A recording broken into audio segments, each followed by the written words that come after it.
to your simulation.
They're ready. Good evening, everybody. Thank you for coming. Welcome. This is Wednesday, May 18th, meeting of the Scarborough Town Council. Call this meeting to order, and if you'll join me in the Pledge of Allegiance. Pledge allegiance to the flag of the United States of America and to the republic for which it stands, one nation, under God, indivisible, with liberty and justice for all. Thank you. Tony, would you call the roll? Council Seither, Here. Council Anderson, Here. Council Katarina, Here. Council Hamel, Here. Council Johnson, Here. and Chairman Clucci. Here. All present. Thank you. Thank you. Next is item 4, which is general public comments. Is there anybody here to speak to items that are not on this evening's agenda? And I see a hand online.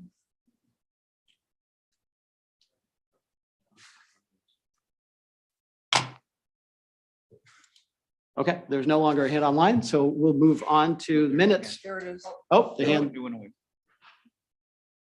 They may not know what they do. I didn't see who it was. Okay, Can you hear me? we can. Can you see me or can you hear me okay? We can hear you, but we cannot see you. And that's by design. Okay. It's Mo Erickson, and I have 2 comments that I want to bring up to the council. The first is I would like to bring to the attention to the council, once again, the state of the co-op parking lot and the trash. There is so much trash blowing around in the parking lot. I don't understand why the marine officer can't get barrels down there, why he is just letting it blow all around. Surely he must see it down there.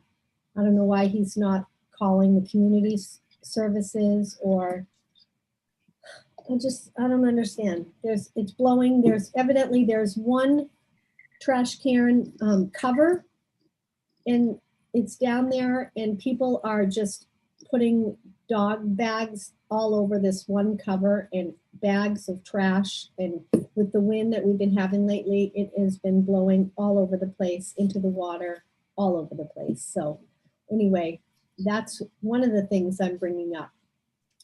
I would think that somebody down there might want to get the barrels back out pretty quickly, considering the weather that we've been having lately. The second thing I wanted to bring up is, I don't know, I feel like with the amount of taxes that I am spending on and to live in this town, I would love to bring back having that heavy item pickup day. Maybe we could get issued, each household that pays taxes could get issued, 2 tickets for a heavy item. And we could bring that to the Public Works Department or something. I know that I have a freezer that I would love to get rid of. It's going to cost me $60 to transfer it to a place in Westbrook to get rid of. And I feel like spending $7,000 for taxes to live in this town. I should be able to have a place where I could dispose of it in my own town. I know that when I went by a couple of weeks ago on the Pine Point Road, somebody decided to get rid of their wine cooler at the Audubon Society, at the Audubon Center there on the Pine Point Road. They didn't want to be bothered to spend money and get rid of their broken wine cooler refrigerator. So they just dumped it at the Audubon Center. And I know that there are other places that you see along on the Ross Road. Somebody has a mattress they don't want anymore, so they just dump it there. And I feel like if we had a heavy item pickup day, and maybe if everyone were issued, as I said, if you were a taxpayer, if you were issued 2 tickets when you paid your taxes, that you could get rid of 2 heavy items, that would be a real treat for some of us. And that's all I'm going to say. Thank you. Have a great evening. Thank you, Ms. Erickson. Any responses to public comment? Well, I think they're great suggestions. One of the things we noticed in the comments for the community survey that we did last fall was that there is a strong desire to bring back heavy item trash pickup day. So that's, something that we can kind of consider and try to think through in the future. Next is the minutes from the May 4th, 2002 regular town council meeting. Do I have a motion to approve? So moved. Second. Any discussion? All those in favor? It passes unanimous. Thank you. Any adjustments to the agenda this evening? Item 6. Counselor Hamel. Other than the amendments, I offered 2 additional amendments. So we'll bring those up under the items that they're Number 4 and number 5. I think Attached. they are. Thanks very much. sure. I signed the treasurer's warrants prior to this evening's meeting, and that brings us to the town manager's report. Tom. Thank you, Mr. Chairman. A number of things to report. This evening, council will be considering the budget in second and final reading and therefore final adoption. So it's a culmination of a lot of work starting really at the beginning of the year. I do want to thank and acknowledge the work on certainly by my senior staff in preparing the budget and defending their requests, but also the finance committee's painstaking review over a course of 5 weeks or so, pretty exhaustive review that brings us to this evening. So I'm very interested and pleased to help support you as you go through that this evening. As you can see from the back of the room, absentee voting is up and running and will continue through, it's not exactly right up to election day, but I'm sorry, what's the? Till election day, however, you have to have a special circumstance, the Friday and the Monday prior. So the clerk just mentioned you can vote all the way up to election day, but the day before, but you do need special circumstance exception for those handful of days right before election day. I should mention, with the vote of the budget this evening, folks will be able to cast their ballots as soon as tomorrow. We're waiting for the final school budget number to be determined, and that will happen this evening. As I've mentioned in the past, I do have 2 active recruitment processes underway. Well, there's probably dozens townwide, but 2 that are on the top of my mind. 2 members of my senior staff, public works director and planning director, are both getting done with the town, and we have an active process. I'm considering and will likely extend those processes just to make sure that I get as wide and thorough a candidate pool as possible. As has been reported widely, and many of you may know from your own personal experiences, is a really tough time to hire. So we'll be very careful and diligent in that process. And I think as I look in the audience and see a police chief and a fire chief, I think patience pays off. So I'm going to be as patient as I need to be to find the right people. I should also just mention in passing, I don't see Jay here, but I wanted to say publicly, it's been a real pleasure working with Jay. He's been with the town 15 years, 5 as director. And it's just amazing kind of the institutional knowledge that he's gained over time, and he's been invaluable in that regard. So I'd be lying to say if I said I wasn't nervous about getting that key position replaced. It's remarkable. A day does not go by where there's not a good but kind of oddball question that doesn't quite fit. And institutional knowledge is really important to help fill in some of those gaps. He's assured me that he's available in a pinch, so I won't hesitate to use him if needed. Speaking of Jay, we are spending a lot of time these days just kind of comparing notes. I want to make sure nothing falls through the cracks. One of the major initiatives that the council is aware of is the comprehensive plan that continues to be with the state under review.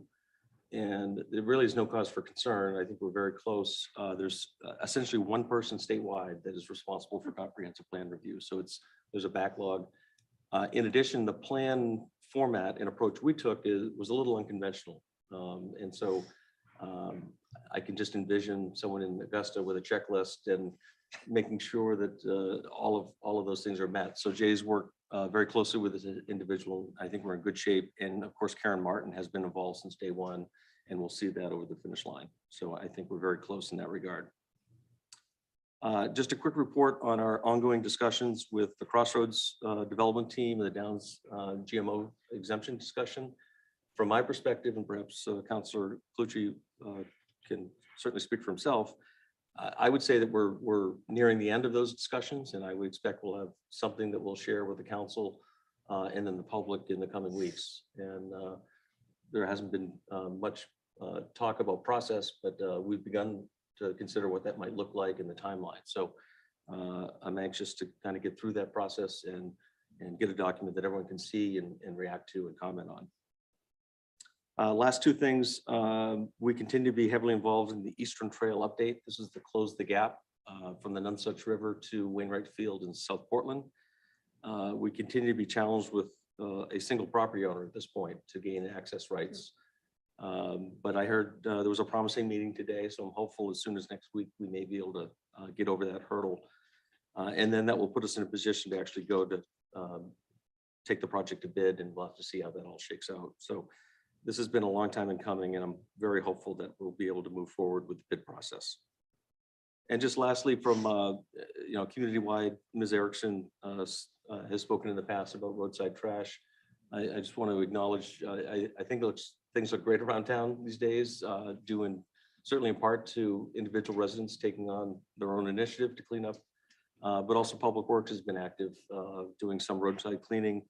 Our street sweeping has pretty much completed, and pleased to see some paint down on the roads. You'll see some of the roadway markings, and that will continue as weather permits through June. With that, Mr. Chairman, I'm available for questions. Any questions for Tom? Councilor Johnson. Couple small questions. Are those the new voting booths that we've got? Look pretty spiffy. They are, in fact. On the comp plan, I know it's probably a resource-driven delay up at the state, but when is it, if something needs to be changed, that it comes back to the council? Since we approve the comp plan, it goes up to the state, they review, they may challenge something. What triggers a revisit by the council? Yeah, at this point, I'm not aware that there's anything that has been asked to be changed. I think it's more orienting this reviewer to the document and demonstrating how we're complying with the different components. If there are things, I would say that an evaluation, whether they're substantive and change the substance of it, I think that certainly does require further council action. But at this point, we're not aware that there's any substantive changes. Thank you. Okay, thank you, Tom. Next up is order number 22-044, a 7 p.m. public hearing and second reading on the new request from NIU Waters of Maine Incorporated, located at 100 Innovation Way, Unit 5, for a medical marijuana products manufacturing facility. Liam, would you help us introduce this? Sure. So this is second reading and public hearing, a bit unconventional. Typically we do first reading and public hearing, but just the way this one fell, it was inspected prior to first reading. No concerns from staff. Okay, thank you. Any members of the public that would like to speak to this item? Seeing none in person and none online, I'll close the public hearing. And do I have a motion? So moved. Second. Any discussion? Tony, would you call the roll, please? Council Sider, Yes. Council Anderson, Yes. Council Katarina, Yes. Council Hamel, Yes. Council Johnson, Yes. and Chairman Clucci. Yes, That's unanimous. Thank you. thank you. Next is order number 22-049, a 7 p.m. public hearing and action on the request for a food handler's license and liquor license from the Robert Wiseman, doing business as Barano's Wood-Fired Pizzeria, located at 246 US Route 1. Tony brought this forward. This is a new application. It's going in right across where the old public safety building used to be. As noted in the summary cover sheet, they also have 2 other businesses in other locations within the state. Everything is in order, and as soon as they get their occupancy permit, we'll issue the food handler's license. Thank you. Any questions for Tony? Any members of the public that would like to speak to this item? Seeing none, I'll close the public hearing. Do I have a motion So moved. Second. and discussion? I always get excited for pizza, so I'm excited to have another pizza place in town. So congratulations. Tony, would you call the roll, please?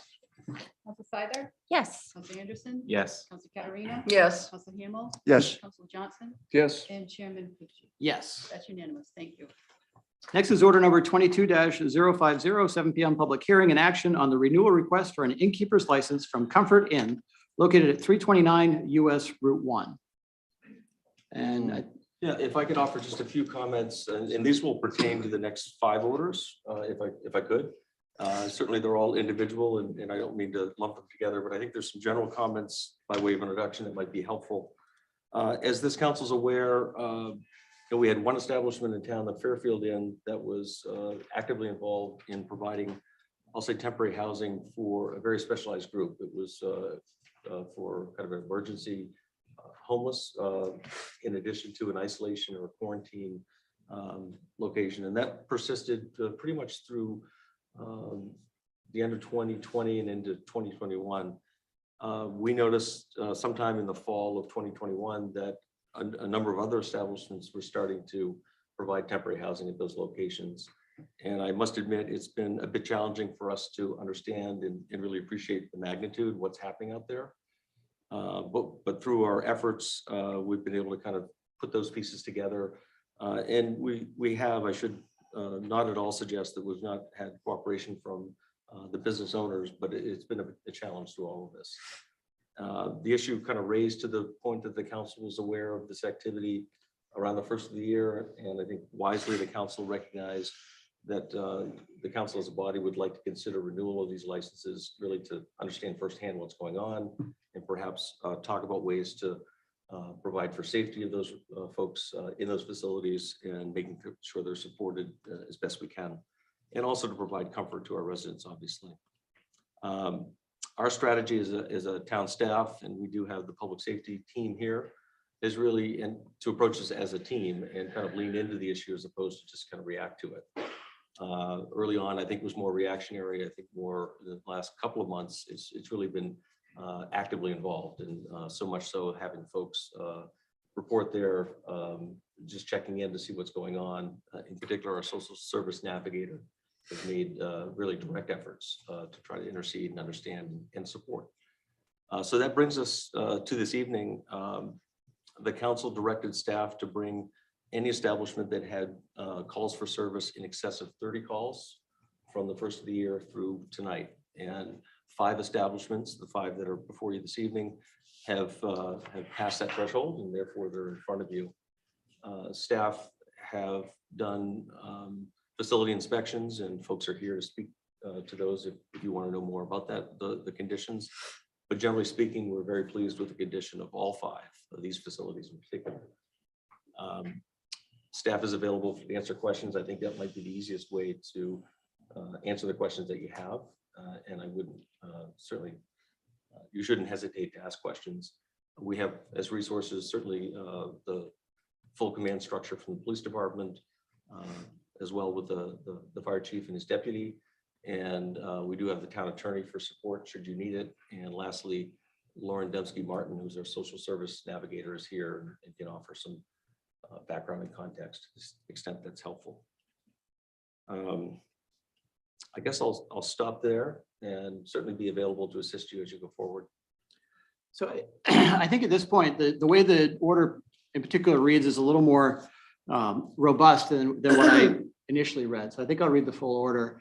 So move approval on the renewal request for an innkeeper's license from Comfort Inn located at 329 US Route 1 while providing rooms for temporary housing with the following conditions. The first is the provision of continuous on-site security in a form that is satisfactory to the police chief. And the second is an on-site coordinator must be provided Monday through Friday, 8 hours per day, to provide general support services such as medical, food, transportation, and other needs for the individuals, families being provided temporary housing. And third, in the event that the police chief and fire chief agree that the inn is generating calls for public safety services that causes unreasonable or undue burden on the public safety, then at the discretion of the chief, the license may be brought back to the town council for a suspension or revocation hearing regarding the innkeeper's license. Yeah, I should have mentioned, just again, by way of background, all of this is governed by local ordinance, this chapter 1005, if you will. It's the innkeeper's license ordinance. The council has the ability through that process to obviously issue licenses. In this instance, we're recommending issuance with conditions unique to what staff has observed and appreciates is necessary to protect residents. You certainly have the ability to suspend or revoke licenses as well under this ordinance. So that range of options is available. Staff is before you this evening, again, recommending issuance with conditions, as was just mentioned. So we'll start, I think, any questions for Tom before we get to the public hearing? Or staff, I have a question. Councilor Johnson. Is there something of a, or do we know when the renewal licenses are coming up for each one of these?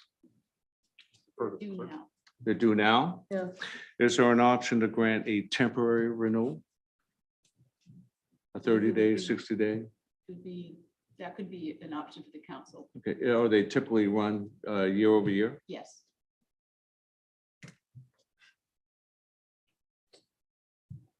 Anything else? Mr. Chair. Yeah, I do, but you can go right ahead. I may reserve to come back. I was gonna hop to Councilor Hamel. Thanks. That's great. Yeah, I appreciate the, how quickly we've tried to move to develop an approach here. So I think that deserves a lot of credit. At the same time, I think it's going to be very important for us to be very clear about what problem we're trying to solve for. So do we envision providing housing here? We seem to be defining this in terms of a, of a homelessness issue when there are clearly underlying root causes of a wide range. And I'm sure the police know all about this. So I am just concerned that in our rushing ahead, can we make sure that we don't lose sight of the fact that in other places that have dealt with this problem, San Francisco, Amsterdam, Lisbon, Portugal, who have dealt with this for years and have gone through the whole 9 yards, from making drugs available to all kinds of other approaches. They realize that if you lead off with housing as trying to solve for it, that's something that should be down the list. The first list should be providing shelter and then providing services so these people can many of whom have problems. I know we have migrants and other folks that have a different set of problems, but based upon the crime reports, we have a chronic problem with crime and dependency. So what are our plans to deal with that? And then ultimately, what is a longer term solution? So I know we can't solve for all these things. And again, I support the short term nature of this, but I am concerned that we're approaching it as a, providing housing issue.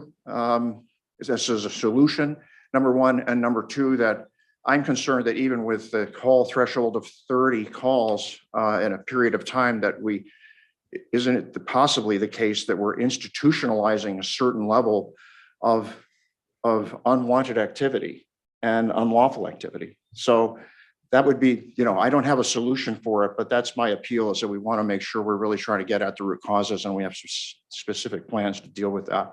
And I think I would go along with what Councilor Johnson has suggested and provide provisional permits until we get a better handle on this, rather than assuming this is going to be a longer term solution. Okay.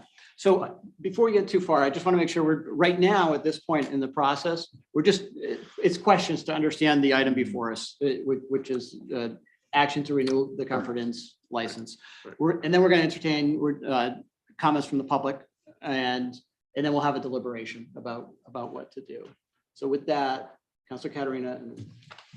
This is a process question. Well, I know we can revoke licenses. Can a license be revoked at any time? I'm looking at.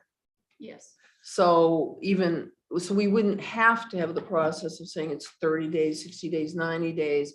It could be that, just know that if these things aren't being met, we can revoke your license. That's correct. Okay, thank you.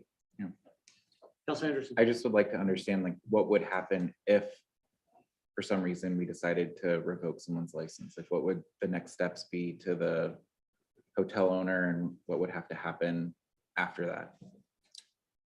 Town attorney's on the call here.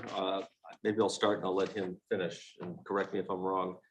Unfortunately, our ordinance isn't clear in terms of what appeal rights are. I believe in the absence of that, Superior Court would be the recourse to appeal the decision of this legislative body. Phil, are you able to comment further? Yes, can you hear me? We can.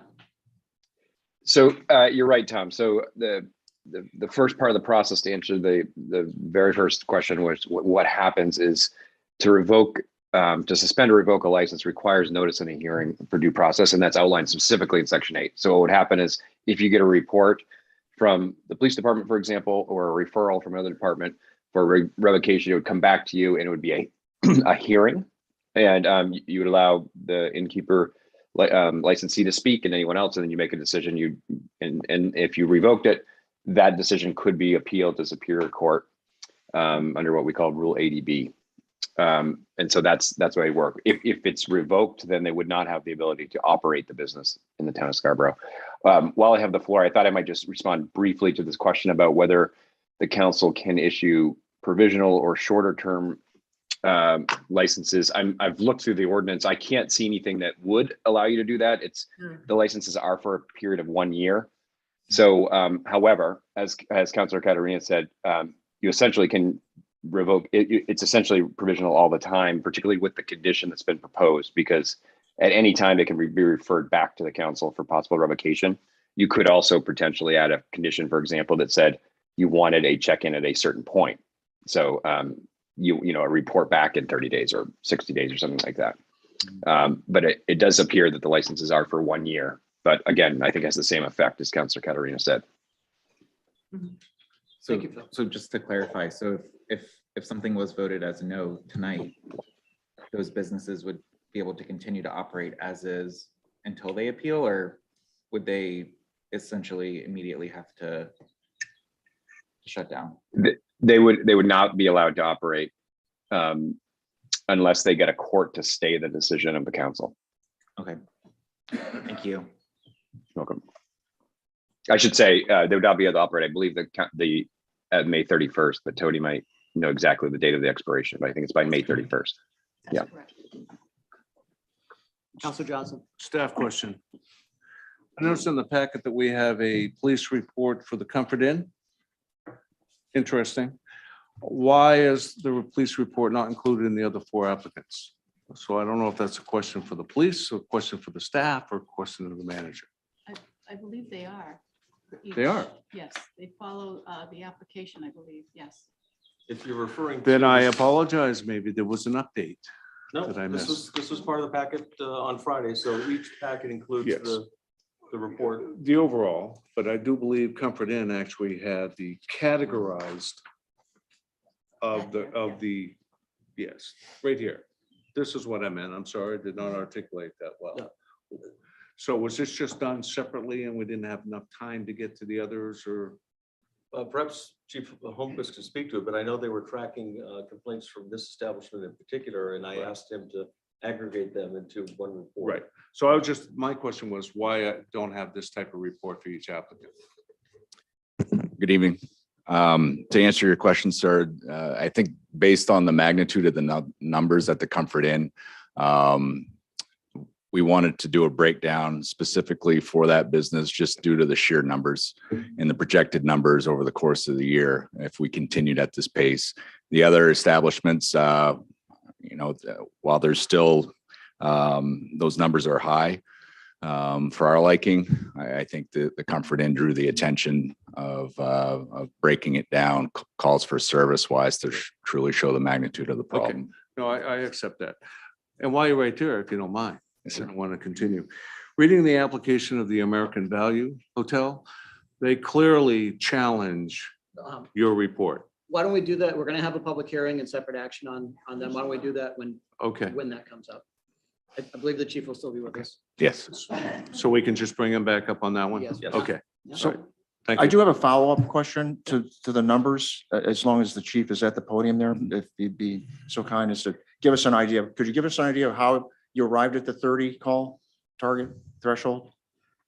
It was established by council. Yeah, we took action and directed the town clerk to refer any establishment that had more than 30 calls for Right, service. but I don't to us. recall we discussed the methodology, how we arrive at it. Was it a weighted average? Or was just kind of the worst offender and we divided it by a number of months? So It wasn't a lot of math Okay. behind it. It was, we picked a number.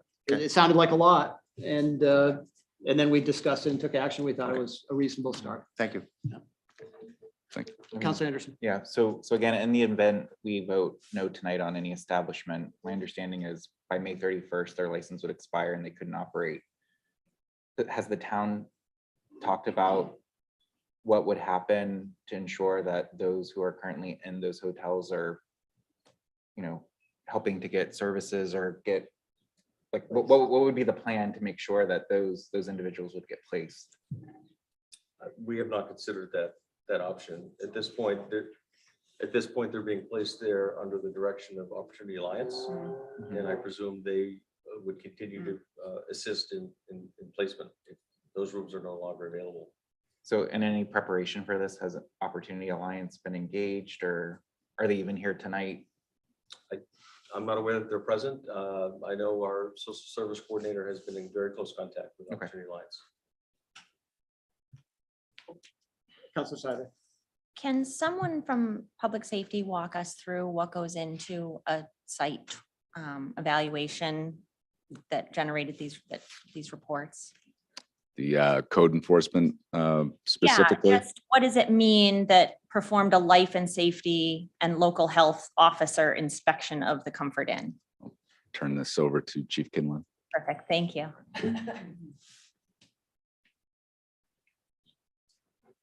Thank you, Counselor. Too tall.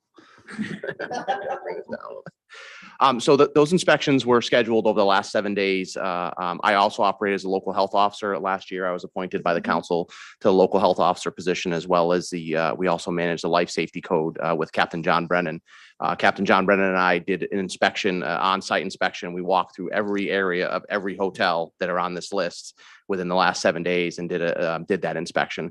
So what we're looking for is life safety codes, smoke detectors, sprinkler systems, all those things. And the other things that I was looking at were cleanliness, health violations. We had in the questionnaire, we asked about when housekeeping is being done to make sure that there's conditions. I can say that as far as Comfort Inn is concerned, they were in very good shape when we went there on Thursday of last week.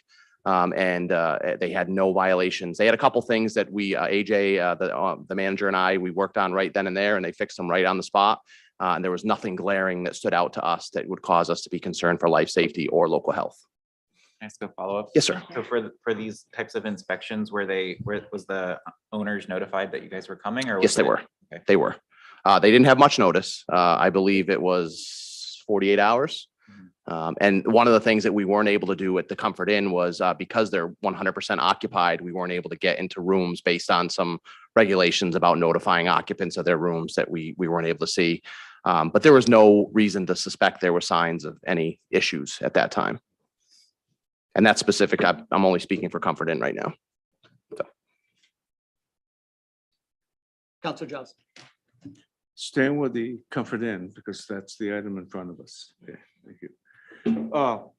I see on the application, by the way, is there any representative here from Opportunity Alliance or the Comfort Inn?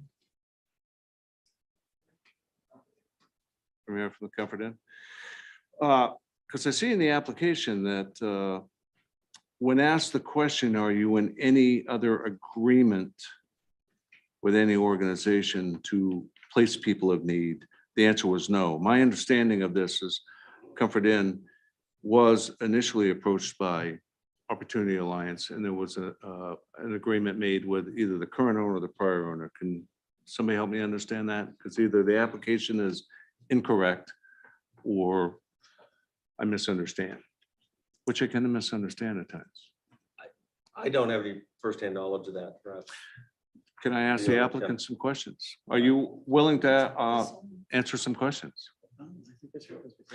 Are you in any kind of, yeah, if you want to step up, I don't know. I defer to the If you'll chair. entertain it, I think it could be helpful to Yep. the council's understanding. You can come up to the podium. And thank you for being here. Ken, I don't know if you want to repeat the question. Yes, I will. Do you want to formally open the public hearing? This is still this have is what? not public. Okay. So I think we formally open it after we get our questions in. Yeah, I was just asking, hey, thank you for being here, sir. I was just asking about the relationship between you, I'm assuming you're the current owner Yes, of sir. Comfort Inn. So you state in your application, you do not have an agreement with any outside organization to house people of need, is that correct? So when we took over the property, it was already, we had Opportunity Alliance in the property. So there's no such formal agreement there. So you inherited a prior, because I get that, I'm on the council, we inherit prior understandings Thank over time. So you personally don't have an agreement with Opportunity Alliance, you inherited that. Yes, sir. And what was the duration of that? October 31st of. this year. October 31st, and you intend to honor that till the end? Yes, sir. That's what your intention is? Yes, sir. Okay, so I'm just gonna ask you straight up. On the money exchange between the vouchers of the residents, do you consume all the revenue out of that, or is it a shared thing with Opportunity Alliance and you? No, there's no shade. So it comes directly to So you? we bill them nightly basis. It's the regular room, right, that we would rent out. We would bill them the same amount. Okay. Every night. Thank you again for coming. Thanks, Thank sir. you. Thank you, sir. Ms. Either. I think this is a question for Chief Holmquist, but maybe not. One thing that was really concerning to us that was brought to our attention by a resident is that on occasion, there have been registered sex offenders who are staying in the hotel. And I certainly don't want to create fear where there's no reason to be nervous, but that's obviously concerning to a lot of members of our community that there would be registered sex offenders living in a hotel, given its proximity to the school campus, and there's a daycare facility in Enterprise Business Park. Do we have a way to I don't know what the laws are, or confidentiality, or being able to access people's rooms? Like, do we have any say or ability to track who is or isn't staying in these rooms? What I can say is that the sex offenders that are there, that we have knowledge of, we're tracking, and they're in compliance with the state law. Whether it's Comfort Inn or somewhere else in the community, or communities surrounding Scarborough, there's always that level of non-compliance that obviously we try to police. So we can work with AJ as well as the security that he has in place, and with our special enforcement team to try to root out anyone who's not in compliance with the law. But again, it could happen in any neighborhood in the community. Thank you. You're welcome. Okay. So it looks like we're ready to move on to the public hearing. So at this time, I'll welcome any members of the public that would like to speak to this renewal item. If you're in person, you can come up to the podium, and we'll probably alternate between in person and online. I guess I will speak. Come on up. And I have never been to one of these meetings before in my life.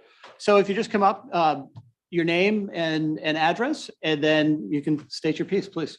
My name is Jennifer Fortier. I live on 42 Rod Road in Scarborough. And my family has been in Scarborough all their life. And it's getting really scary around here. The police department is always our taxes are going up enormously. And the police department is always at the Comfort Inn. It's always at Walmart. The panhandlers, everything around here is getting really bad. And I think something needs to be done about it.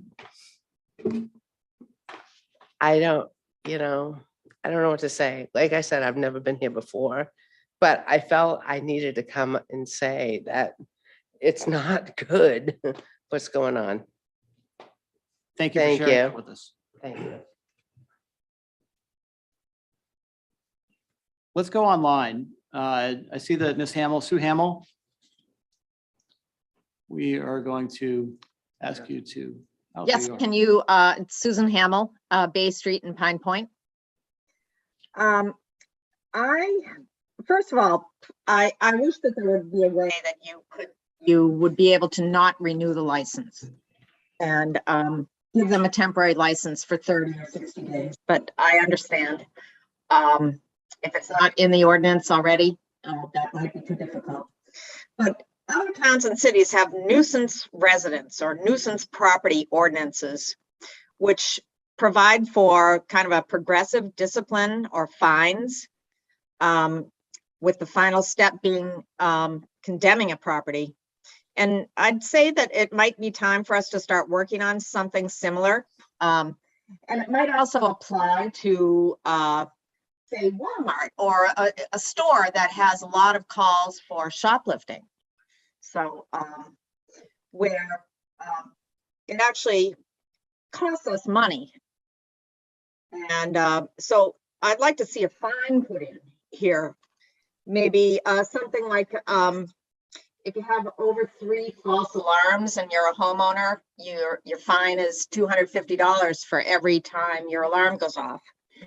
So say if you had more than 5 calls in a 30-day period, maybe we fine these hotels. And because it really does represent real cost. The fire department goes out, the police go out, ambulances, and then there's court time if the police are involved. So let's get reimbursed for our costs. And, you know, there's really nothing like a financial incentive to get someone to fix a problem.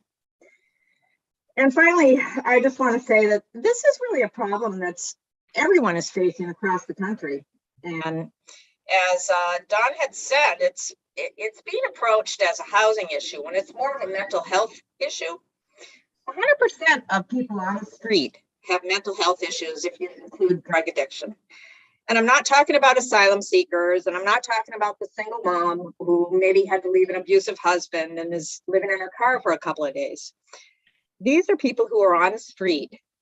And, you know, when you give them a hotel room, their own private hotel room, that's not going to prevent the activity.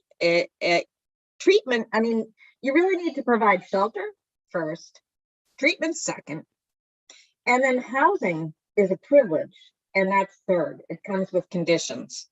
And we're just doing this backwards. But as far as the immediate problem, please get these, you know, find these hotels and get them to be part of the solution.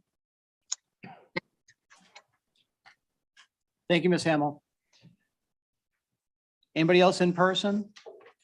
Come on up. Demisho, Crossroads Holdings.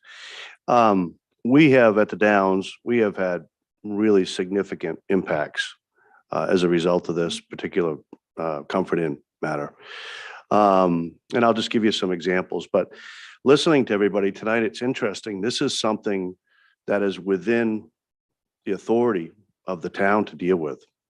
And we have really one huge concern. And I can't, you know, say anything negative about someone trying to make a living and pay their bills and pay for their investment in their hotel. But that's not what it was designed to do. I mean, it's just a whole different platform.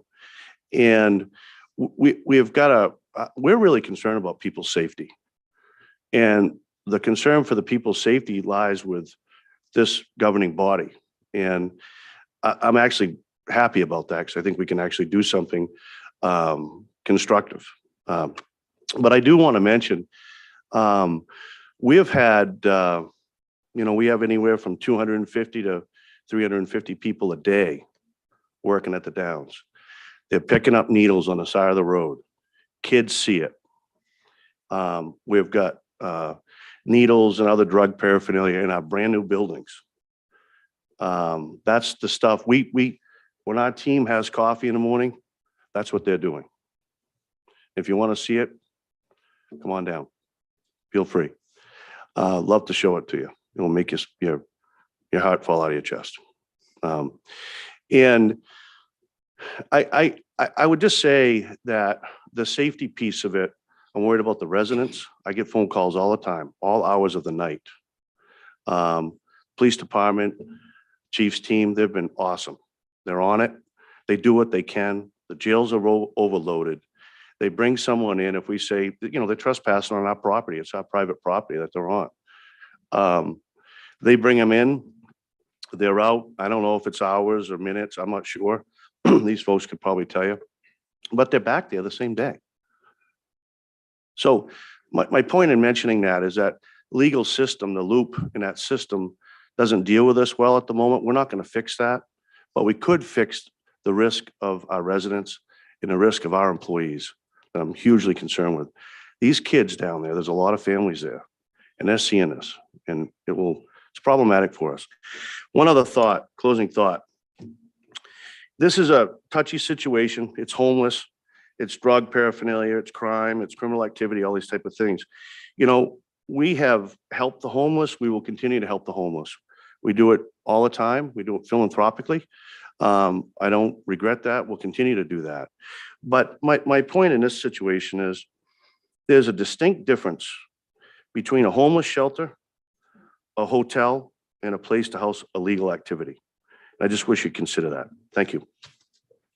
Thank you, sir. Next, we'll go online. Joshua Poblislo. Hi, Josh Pobrislow, 3 Grapevine Lane. I would just ask, when considering this in the following locations, that you perhaps look to your neighbors to the side, and that South Portland has been dealing with this similar circumstance issues for some significant time, and perhaps collaborating with both the public safety, the health officer, and social services there. I would also ask to possibly look carefully at what these agencies are offering to be able to supply, such as staffing and security, and that every agency right now is struggling with both staffing and funding. So sometimes guarantees are very, very hard to come by. Thank you. Thank you, Josh. If memory serves me correctly, you are the health officer for South Portland, right? No, sorry, you're gone. Oh, you are still there. Oh, he's gone. You- Oh, he's back. Yeah, let him. I'd like to hear more about. Yeah, what okay, he you're does. back, Josh, if you want to respond to that. Sorry. Yes, Counselor, that is correct. Okay, thank you. Counselor Kettering? I was just gonna ask, Mr. Pobrislow, if you could be a little more detailed. I know some of the efforts you've done in South Portland, briefly. Are you there? Yes, ma'am. I guess I need context, what you're looking for, ma'am. Yeah, because I know that you as a member of the fire department, the South Portland Fire Department, was heavily involved with helping with services at some of the inns in South Portland. They were providing residents opportunities to homeless folks and refugees. Am I correct? Yes, ma'am, that is correct. We worked in collaborating with a host of agencies to ensure that there was adequate services that were being provided to all the clientele, both domestic homeless as well as immigrant populations. And kind of started the ball rolling right after the pandemic, when a lot of agencies were struggling to come out in the field. Thank you. I just want to add some context to your comments. Thank you. Thank you, sir. Next, Mr. Gates, Marvin Gates. Hi, it's Marvin Gates, Black.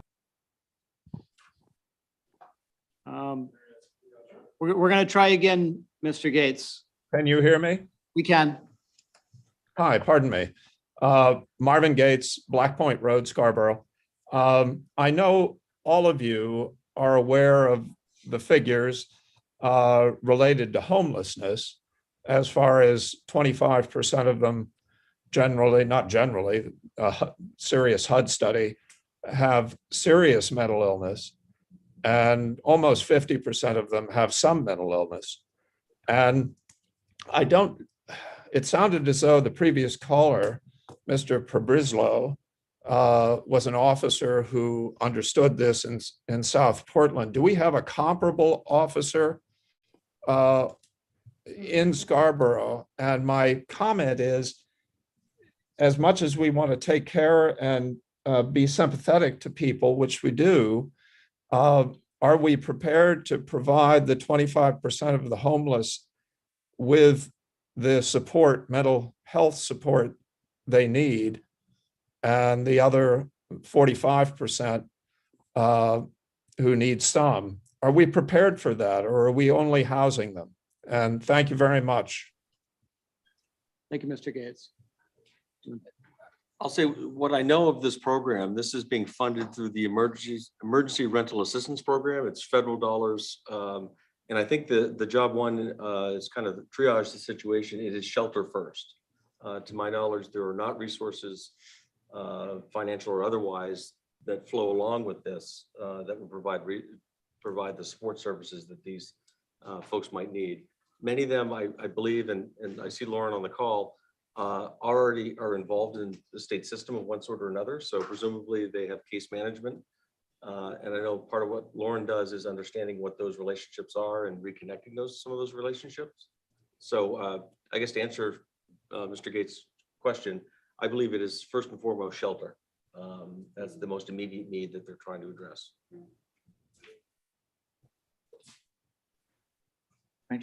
This made me think of a question. I don't know if we know the answer, but do we know how many of these people that are in there for temporary housing are asylum seekers versus, somebody with mental health? I don't know that we know definitively. Much of this information, I think, we're told is confidential, but I believe that this establishment, I'm not aware that there are any asylum seekers currently at this location. Councilor Hamel. So I see the fire chief raised his hand. He may be able Come on to up. clarify. Thank you. I wanted to respond to Josh, Mr. Prisblow's point, a very good point that was made. The current situation at the Comfort Inn is definitely different. When we initially started the homeless endeavor at Fairfield Inn, where we were engaged weekly with Preble Street staff. Lauren and us in the police department were involved with calls, regularly Zoom calls, keeping up with that stuff. We are not finding that same level of cooperation with the people that are managing the program currently at the Comfort Inn, not necessarily the owner of the Comfort Inn, but the folks that are managing the payments and things like that. We're struggling to get some of the cooperation. We did reach out and try and provide some resources. We actually worked really closely with the City of Portland Fire Department, who has a great outreach program that helped us get some of our stuff up and running. So it doesn't quite fit in the model that we're trying to work with this particular facility yet, simply because we don't have the same contacts we had with the Fairfield Inn. So I just wanted to answer his. Thank you. Councilor Hamel. Yes, following on to that point, Chief, kind of, and to Marvin's question and others. So, and I don't want to get too far into the weeds here, but what is the normal duration of a stay? Is it just a bed for overnight and then you're back out on your own? Or, because if it's a shelter, I mean, I understand shelters are pretty much, you got a meal and a bed for the evening. If you're staying there and you're getting a couple of meals a day or a meal to take with you that's packed, what's the rule for the hotel in terms of a stay? I believe our ordinance does speak to the length of a stay as it pertains to temporary housing versus, I think it's 180 days, if I'm speaking correctly. 108. But the current situation that we're facing with many of the hotels now, one of the hotels that I inspected last week told us that they're scheduled through January of 2023 for some of their folks that are there. So I would just suggest this is an area that we need to take a deep look at in terms of analysis and figure out what the program is in terms of the housing that's being offered by these facilities today. Because it does sound like it's long-term. It does sound like it's not really oriented to shelter. Again, I'm not an expert and I don't want to pretend that I am, but I think it's going to be very important for us to be clear about what we're trying to do and how successful are our efforts going to be. Otherwise, we're going to be chasing this thing and we'll never really get a grip on it. Okay. We have somebody in the back of the room who is raising their hand. if you want to speak, you can come on up to the podium. There's no need to raise your hand. We'll just queue it up that way. Whoever's next in line.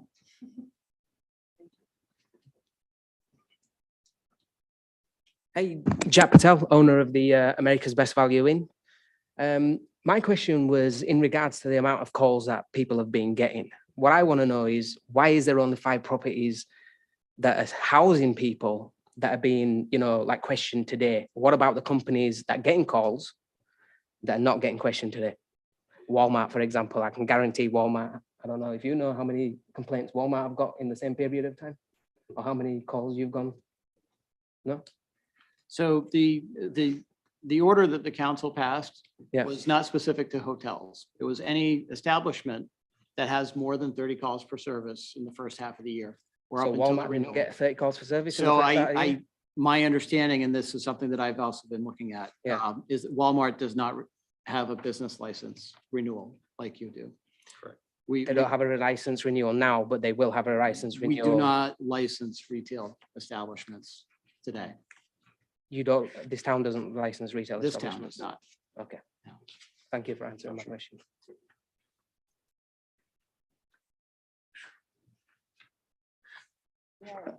Okay.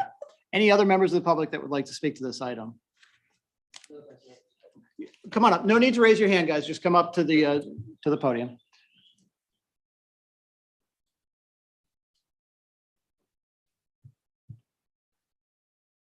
Dean Patel, owner of the Candlewood Suites in Scarborough. I think the council's got some sort of misconception about Opportunity Alliance. They're not housing homeless people. They're people that have been thrown out of their apartments. I mean, that's what I was told. There was a fire at an apartment building. They reached out to Opportunity Alliance, the company did, and then they got housed at the hotel. Regarding the vouchers, Mr. Councillor Johnson there, there's no such thing as vouchers that are given to the occupants. There's no contract with Opportunity Alliance. It's a nightly rate that they get charged, and some of them start off by staying there a week, and we're going to house them for a week. They extend it for another week. Then, if you're above the 30 days, it becomes an issue trying to get rid of people. And that's most of the calls that I know that are placed to the police department saying, hey, we can't get rid of these people. Because, after 30 days, they're thinking it's an apartment building. So now we're getting an issue with how do we throw them out? Thank you. Thank you.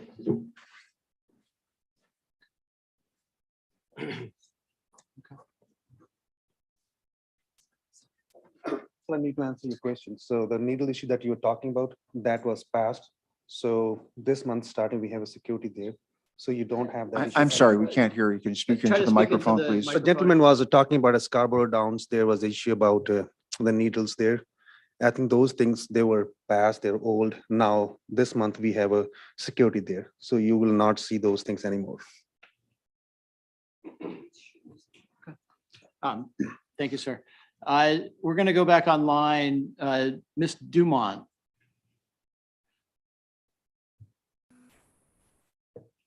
Thank you.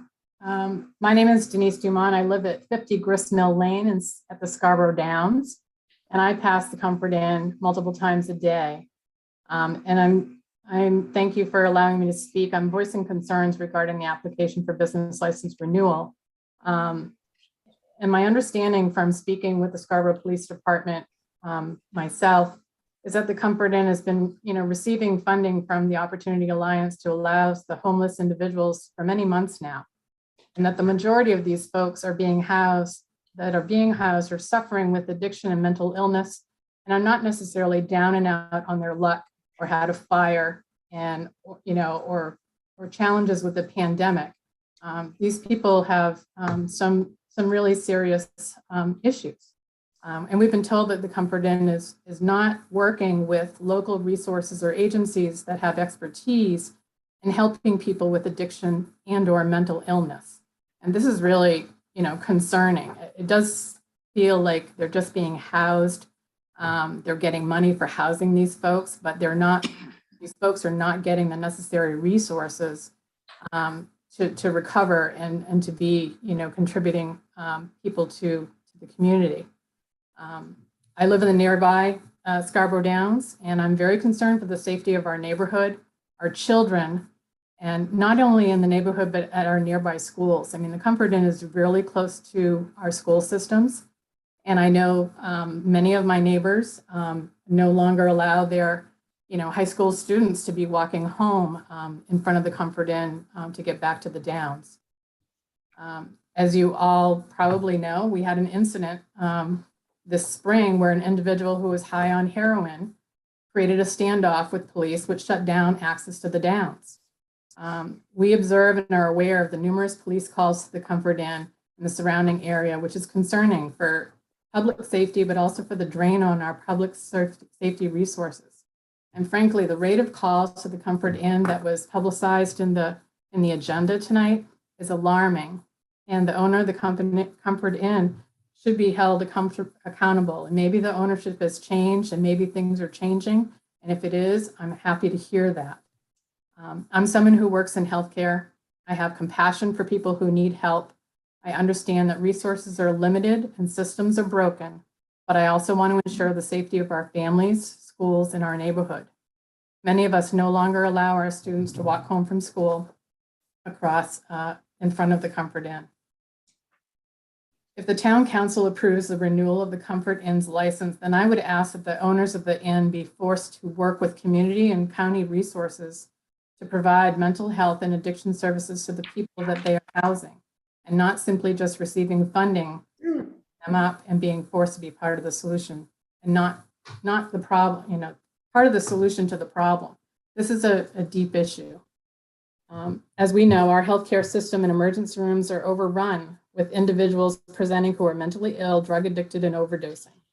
Our local police department and our one social services staff member are also being tapped with increased police calls to the Comfort Inn, taking them away from other aspects of our town that may need attention. Our local resources are limited, and the Comfort Inn should be held accountable to providing and working with those housed individuals, holding them accountable to getting the counseling and the care that they need, engaging in their own recovery, and actively participating in programs. If they're not willing to engage in proper resources, then they should not be housed at the Comfort Inn for free, as this is only attracting more freeloaders to the area. I would like to see some sort of regulations applied to the Comfort Inn if they are to continue to operate in our town. I understand that the police department cannot take action and arrest folks for minor offenses such as trespassing and disorderly conduct. And if they do, as someone had mentioned earlier, they're out very quickly. If there is no penalty or deterrent for this type of behavior, we see this as problematic and a potential for only expanding the problem. Folks are coming to Scarborough from away, which is a grave concern.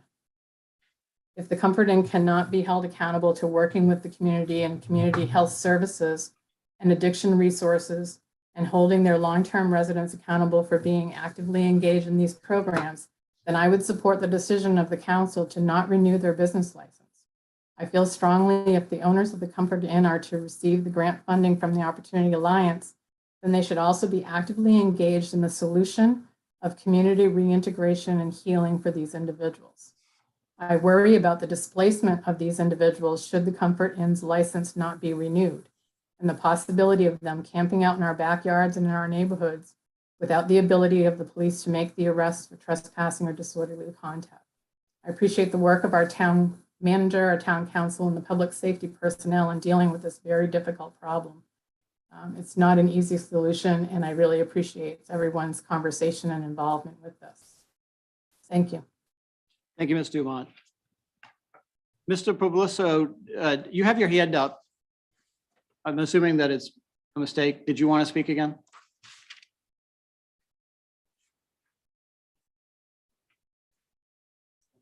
Okay. Go ahead one more time. Jack Patel, one more time. So we've had Opportunity Alliance not for a very long time. Okay.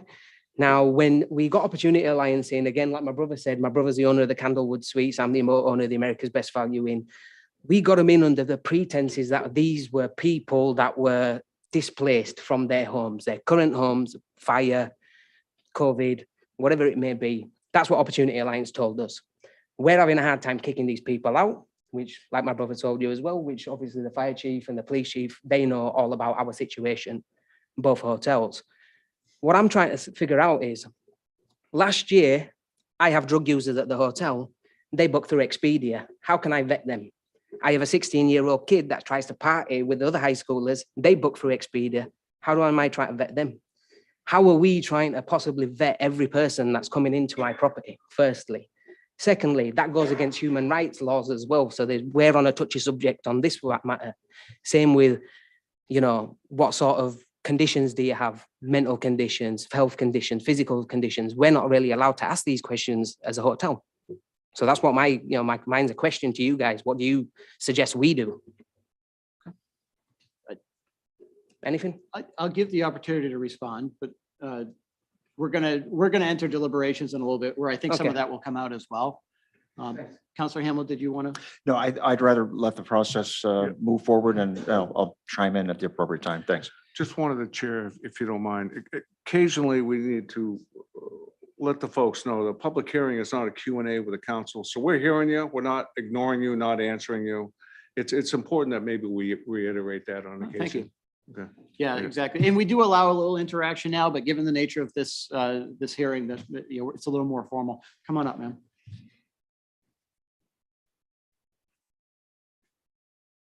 Hi. I'm Nina McKee from 309 Black Point Road. I'll be really quick. Listening to all of this, the complexity, the challenges are just humongous.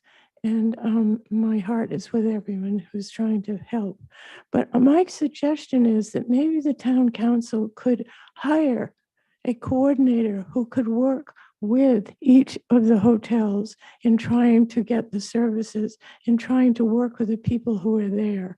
It's just my suggestion that maybe that way the council could have a handle on what's going on, because this is a very complex situation. Thank you. Thank you, ma'am.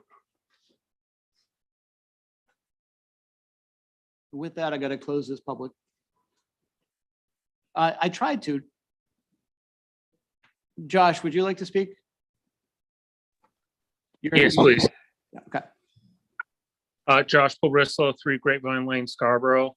I just wanted to answer Councilor Hamill's question about stay.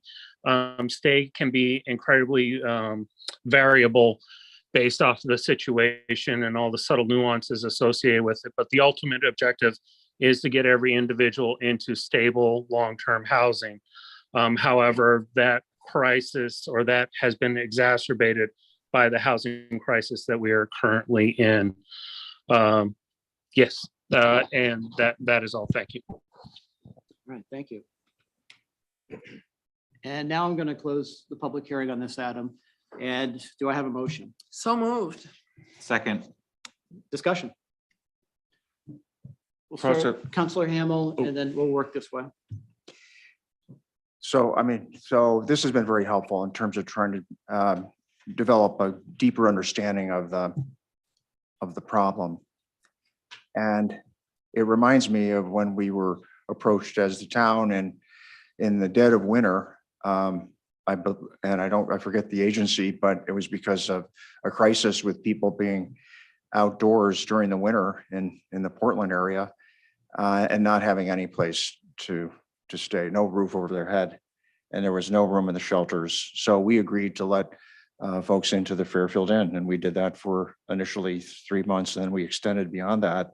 But it's quite clear that was not a solution at all. It was a stopgap. One thing that's really interesting to me is that we're trying to solve for all these things. We have hotel operators that are trying to be things that they have no business being. It's not fair to them to expect that they're going to be providing services, that they're going to be providing housing, and that somehow they're going to have to manage the quality, and the issues, all of the attendant issues that are there because of folks that need shelter. Hotels are not shelters. And providing housing, whether it's short or long-term, is not a shelter either. So I'm going to leave it there. I'll come back around when we start talking about the motion that's in front of us, but So I this think is, that is. what we're so talking what I would say is, I really, thank you very much. It's not often that I get a chance to do that, but I really think that what we should do is consider a provisional license and setting a period of time for us to get a better grip on this and sort out what's legitimate in terms of opportunity alliance connections and so forth. And then be clear about what we expect those hotels to be. But right now, they're something different to everybody. You have people booking online with Expedia and my heart goes out to the operators. These guys have invested in the place. They're trying to be responsible and trying to run them, and they're not equipped. It's not fair for us to expect them to do that. They need help. So I think we need a quick deep dive on it to come up with some measures and then decide what to do longer term. And I doubt, so I'll just leave it at that. Thank you. Councilor Johnson. Well, no, I look at this, we're not here to solve the homeless problem in the town of Scarborough. This is a major issue nationwide. I think it's a federal and state abdication of their responsibility to its citizens, and it's pushed it onto the local governments. I don't want to I ran as a citizen, I'm not a politician, so I may not be politically correct, but I happen to look right now in Augusta with a $1.2 billion revenue rainy day fund, and we're not addressing serious issues for the residents of the statewide, because this is not Scarborough, this is Portland. Portland just added $20 million to their budget to deal with the homeless and the asylum seekers in Portland alone. We're not there yet, but if something is not done at the national and state level, we're going to quickly get there. So the bigger issue to me is I look back at Augusta and I go, $1.2 billion is an awful lot of money that maybe we can start looking at solving a very serious problem in the state instead of sending me an $850 check in an election year. So that's a decision you folks have to make. But again, we're not here today to solve the homeless problem in Scarborough. And I shouldn't say homeless is a problem. We're here because we have some facilities in Scarborough that have a high crime rate. And that's why we're here. You can point to the homeless issue as the cause. I don't think it is. It's like everything. It's a few bad apples in the barrel spoil the whole barrel. There's people in need in there. But the folks that are running these establishments have a duty to the other people that are living in that establishment. They have a duty and responsibility to make sure the people that work there are safe. And you have a duty and a responsibility of the surrounding community. And I don't think that's being met. So when we get down to a vote as far as on this establishment in their license renewal, I am definitely a no. I'll go back to Councilor Caterina. Do you want to go ahead? Sure. I agree with Ken about the systems are broken, and this is a much larger issue when I say this, meaning the problems of mental health treatment is inadequate in this country and in this state. Substance abuse treatment is inadequate in this country, in this state. And yeah, they need to get on it, but that's not what we're here for tonight. Hotels are not social service shelters, nor are they homeless shelters. That's not what they were built for. They were built, to house travelers and business people and whatever. But I get why this is happening, and it had to do with the void created by COVID and the issues created by COVID, that you had hotels and motels and inns and whatever who weren't getting business travelers. They weren't getting tourists, and they were in danger of going out of business. And the federal government put out money, because we do have people in this country, in this state, in this town, who suffer tremendously from mental health issues, substance abuse issues. they are, for lack of a better word, they're damaged by whatever's gone on in their lives. And I'm not one to blame them necessarily. We need to make services available. So what happened is the federal government put out this money, okay, and that's fine. And then you have Opportunity Alliances. If I'm getting this correctly, they are the conduit for the money, but not the services. And as I have mentioned before, as a social worker with my social work background, that I think it's really not a service to anybody, not to the folks who are in these hotels, nor to the hotel operators or their employees, or to the people of the town of Scarborough, to put people in these rooms with no services, nothing, zero, zilch, just put them there. I've called it dumping, and I do think it's dumping in many ways. I was happy to see what we have here that Mr. Clucci read, which was, we're going to require that if indeed we renew this license, that there's going to be continuous on-site security, and it's going to be satisfactory to the chief of police. So Chief Holmquist is going to have to sign off on whatever it is they're doing. The second portion says an on-site coordinator must be provided Monday through Friday, 8 hours a day, et cetera. I personally would like to see that upgraded to say an on-site coordinator will be a licensed social services provider, whether it's a licensed social worker or it's not just, someone on staff at the hotel's given the title of coordinator. It's got to be someone who knows what they're doing in working with these folks. And to me, it's up to the hotel to negotiate that with whoever they're getting money from, however you want to do it. And then again, the reason I brought up the revocation was I was curious, how that would work. So if they aren't following through, any of these hotel owners, and I mean, I hate to say we're singling out Comfort Inn, but we are at the moment, because it's the biggest issue right now, it seems to be, is, if you're not following through, then you're going to be back in front of us and we are going to take away your license to operate as a hotel. I mean, you guys own the business, or gals own the business. We're giving you parameters to work around. We think they're fair. And as a business owner, you work it out with whoever you're getting the money from to meet those parameters that we set out. And that's the only way that I will support continuing licensing at this point. So that's it. Councilor Anderson. Yep. So this is really hard for whoever said it earlier, because I think, the compassion in all of us, I think, is to make sure that these individuals who have needs are being taken care of. But trying to put that aside and just really looking at the situation of 187 calls since the beginning of the year. These are public safety issues where it's putting not only the individuals who are there at risk, but the public at large at risk. And so any business that's operating like that should be a problem that we need to be looking into. But looking at these particular situations tonight, that one just stands out at the Comfort Inn in terms of magnitude.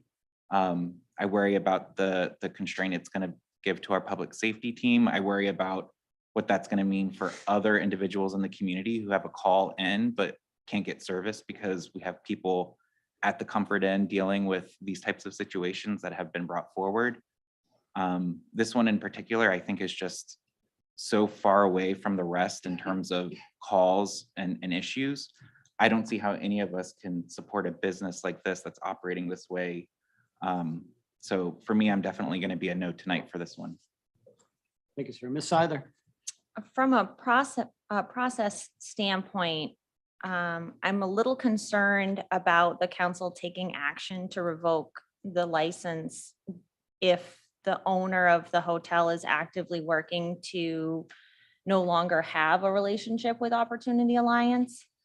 And so for me, I'm struggling a little bit on that part because all of the applicants were specifically asked whether or not they were going to continue a relationship of this type and indicated yes or no. And so for me, I feel like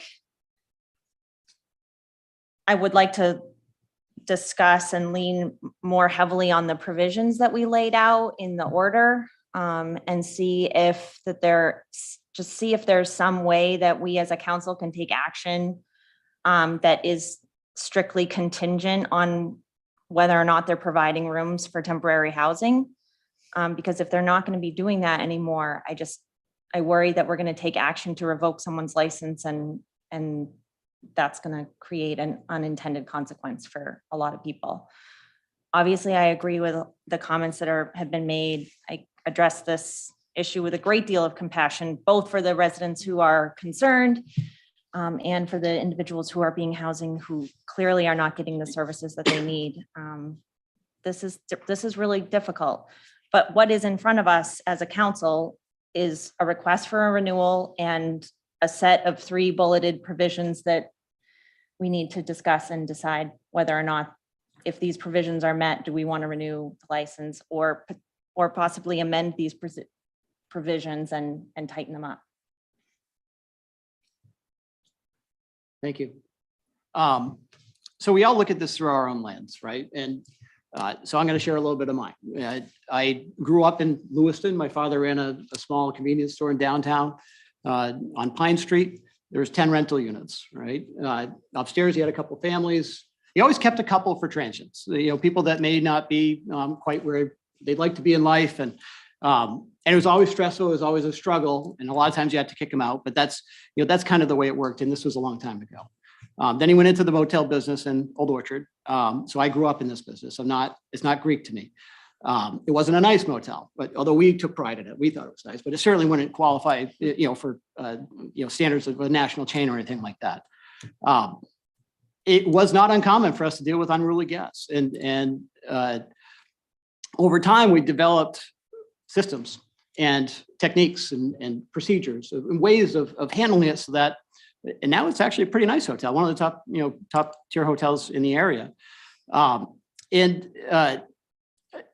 guess my point is, one thing that I've learned, if you have an entire building of unruly guests, it feeds off each other, right? You're creating an environment that is unsafe. And as a hotel owner, if the police is at your establishment every single day, shut down half your rooms. You're not doing something right. And I can't tell you specifically what would be right for your situation. I can say that you can develop policies and protocols and rules and enforce them. As a business owner, you can do that. And it does get to be a slippery slope when you go over 30 days.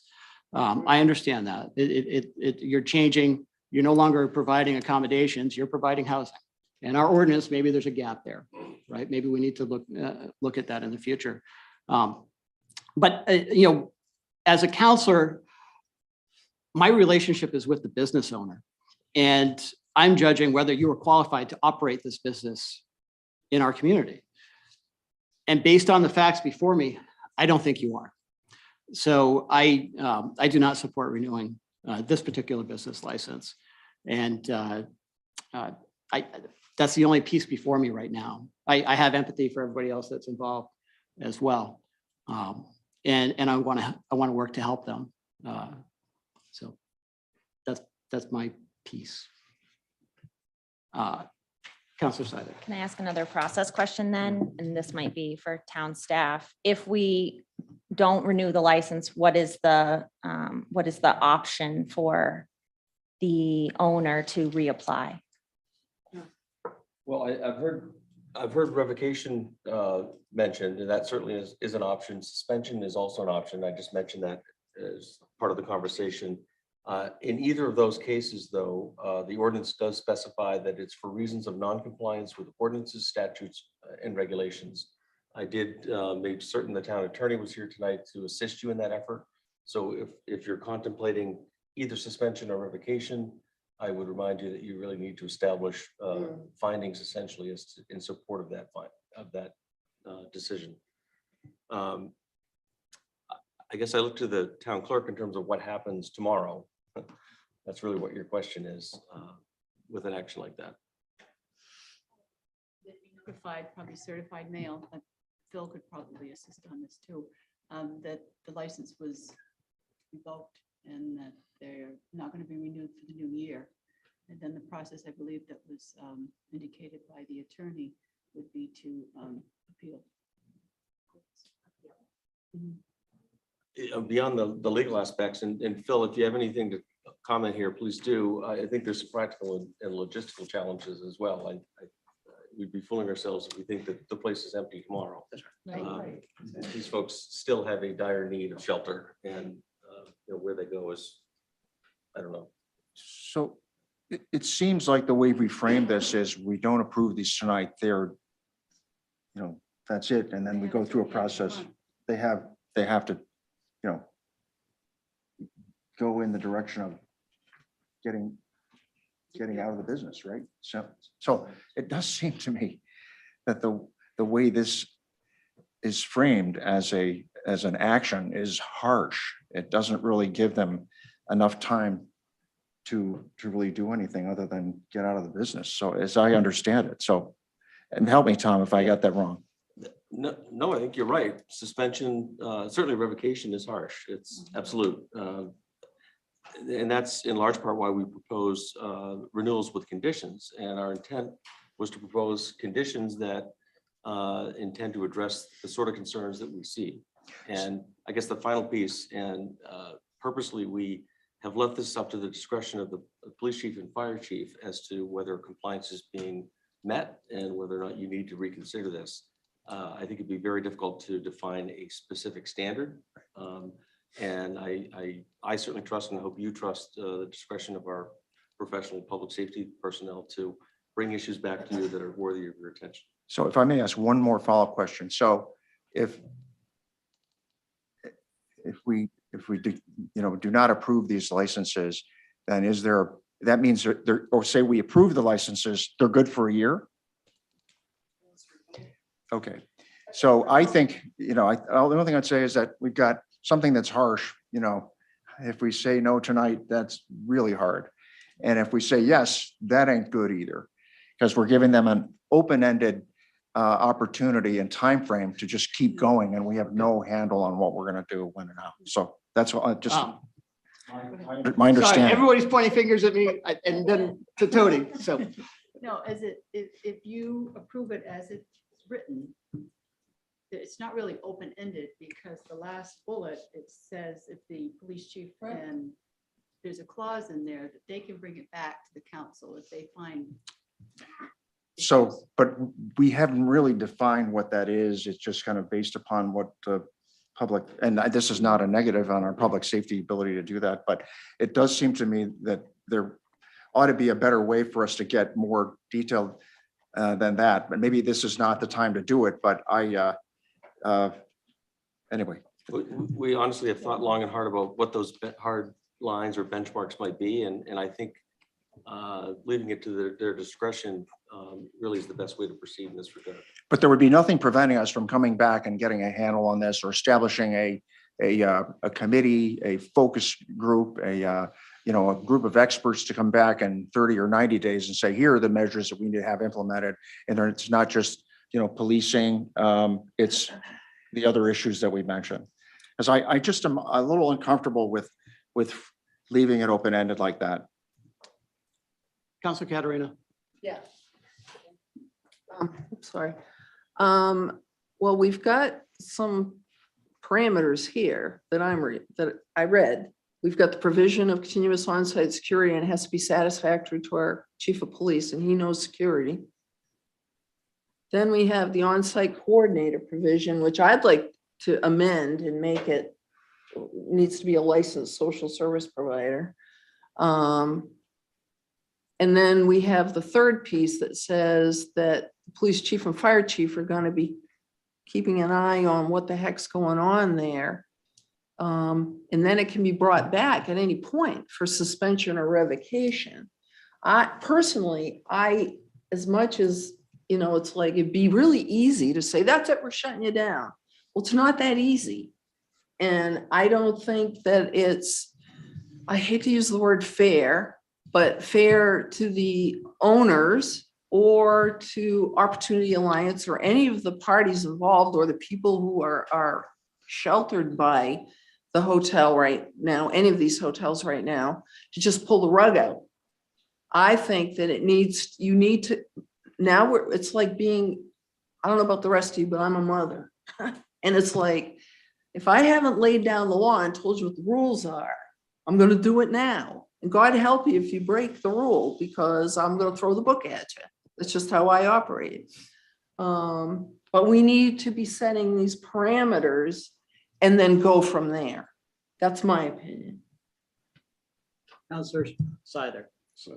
Am I correct in assuming that we can't specify that one of our provisions is that they no longer are partners with Opportunity Alliance or like agencies? I would recommend, I wouldn't recommend you do that. As I understand, the funds that are supporting this operation are federal funds being directed through each county through their CCAP agencies. In Cumberland County, Opportunity Alliance is that designated agency. So as was mentioned earlier, they are a conduit for funds that flow from the federal government to the state and to the county. Beyond that, it's possible, though I don't think they have the ability to provide clearly, but Opportunity Alliance is in this business, so to speak. And so I don't know if there's a better provider, frankly. Mr. Gallagher. Yeah, Mr. Chairman, I know the number of questions are being circulated and we do have legal counsel ready to respond. I guess just one other question put into ether. Is there a distinction between a non-renewal and a suspension and revoking an existing license? We're up for a renewal. So maybe Phil, if you could address that as well. Go ahead. Yeah, Phil. thank you, Liam. Yeah, thank you. That was actually one of the questions I did want to address because I heard a couple of different people talk about revoking. We're not in the procedurally, we're not in a revoking or suspension hearing right now. We're in a application for renewal. So the motion would be either to grant a renewal of the license or deny it.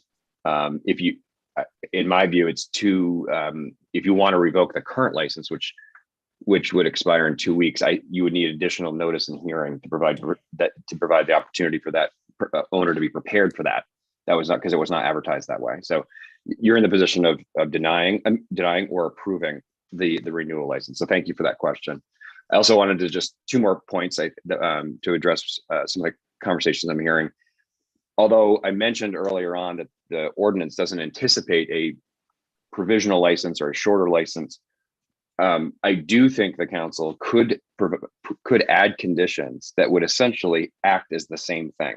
So in other words, if one of the things I'm hearing is you really do want to be able to have either benchmarks or abilities to see what's actually happening in addition to what's already being proposed as a condition, you could say, for example, it's part of the conditional license that this will be reported back to you in 60 days, for example, for a status on compliance with the conditions and possible revocation, something like that. The idea being, maybe it's certain periods throughout the year that you set it up. So it's going to come back to you one way or the other. You can see if the conditions are being complied with. You can see if there's any efforts being made to reduce the number of calls.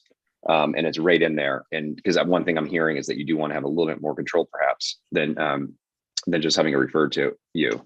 So that's one suggestion I had, is you could add one more condition to have it come back to you, let's say in 60 days for a status report from all the departments that review this, and see what's happening.